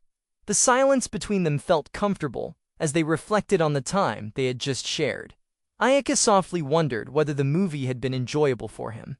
Haruto responded with quiet surprise as the unexpected question caught his attention, and only a brief "how" escaped his lips. He admitted that the movie would probably become one he remembered for the rest of his life. A quiet well escaped first before the honest confession reached Ayaka, and hoped it had been great. She admitted that it truly had been great, but confessed that the story had stopped making sense because attention had drifted away from it. Ayaka quietly admitted that the movie would never be forgotten either. Ayaka accepted that feeling with a quiet same then. Haruto agreed while the shared understanding remained. Haruto brought up the date for the zoo. Ayaka remembered that the plans still needed to be decided. Haruto agreed right away. Haruto had been thinking about it for a while and suggested Dobutsu no Mori Park. Haruto explained that Dobutsu no Mori Park was a little different from a regular zoo. Haruto added that the petting area and the playground with the water play area should keep Ryota from getting bored. Ayaka welcomed the idea with a cheerful yeah. Ayaka loved the plan and happily agreed to go. Ayaka added another idea. Ayaka suggested bringing packed lunches and eating together on the grass area. Haruto revealed that the same thought had already crossed his mind. Haruto proposed that Dobutsu no Mori Park should be the final choice. Ayaka welcomed the decision with a happy and accepted Doubutsu no Mori Park as their destination. Haruto turned the conversation toward the date and asked whether next Wednesday would work. Ayaka shared that the day was free. Ayaka promised to prepare packed lunches that day and planned to come pick Haruto up at his house. Haruto accepted that Ayaka could not make the lunches because the next day was not a housekeeping day after all. Ayaka wanted to prepare them, yet the schedule made that impossible. Haruto gently accepted the situation because cooking did not bother him at all. Haruto looked at Ayaka after hearing her words while Ayaka gathered her thoughts before giving another answer. She quietly paused because another idea had come to mind. Ayaka brightened with a gentle smile as she suggested making the lunches together in the morning. Haruto listened to the proposal with quiet surprise, as the new plan naturally brought them even closer. Haruto decided that making the lunches together in the morning sounded good. He happily agreed and decided they would do that. Ayaka smiled with quiet happiness as the plan was settled, and Haruto smiled as well. The conversation came to a gentle end as they remained seated across from each other while enjoying the peaceful atmosphere of the cafe. They walked out of the cafe together and left with their next date already planned. Haruto asked if they should head back then and invited Ayaka to leave together. Ayaka gathered her courage while keeping her feelings hidden as the invitation stayed in her heart. Ayaka answered with a quiet well while standing still before Haruto. Haruto turned his attention toward Ayaka while waiting for the words that followed. Haruto invited Ayaka to hold hands while offering his hand with a gentle smile. Haruto admitted that it would be a pain if Ayaka got hit again. He hoped Ayaka was truly okay with holding hands. Ayaka answered that she was completely okay with it. She accepted it without hesitation as she stepped closer to him. He decided that he would walk Ayaka home. Ayaka gladly accepted and wanted him to do that. Their hands met once more, and the nameless distance between them quietly disappeared.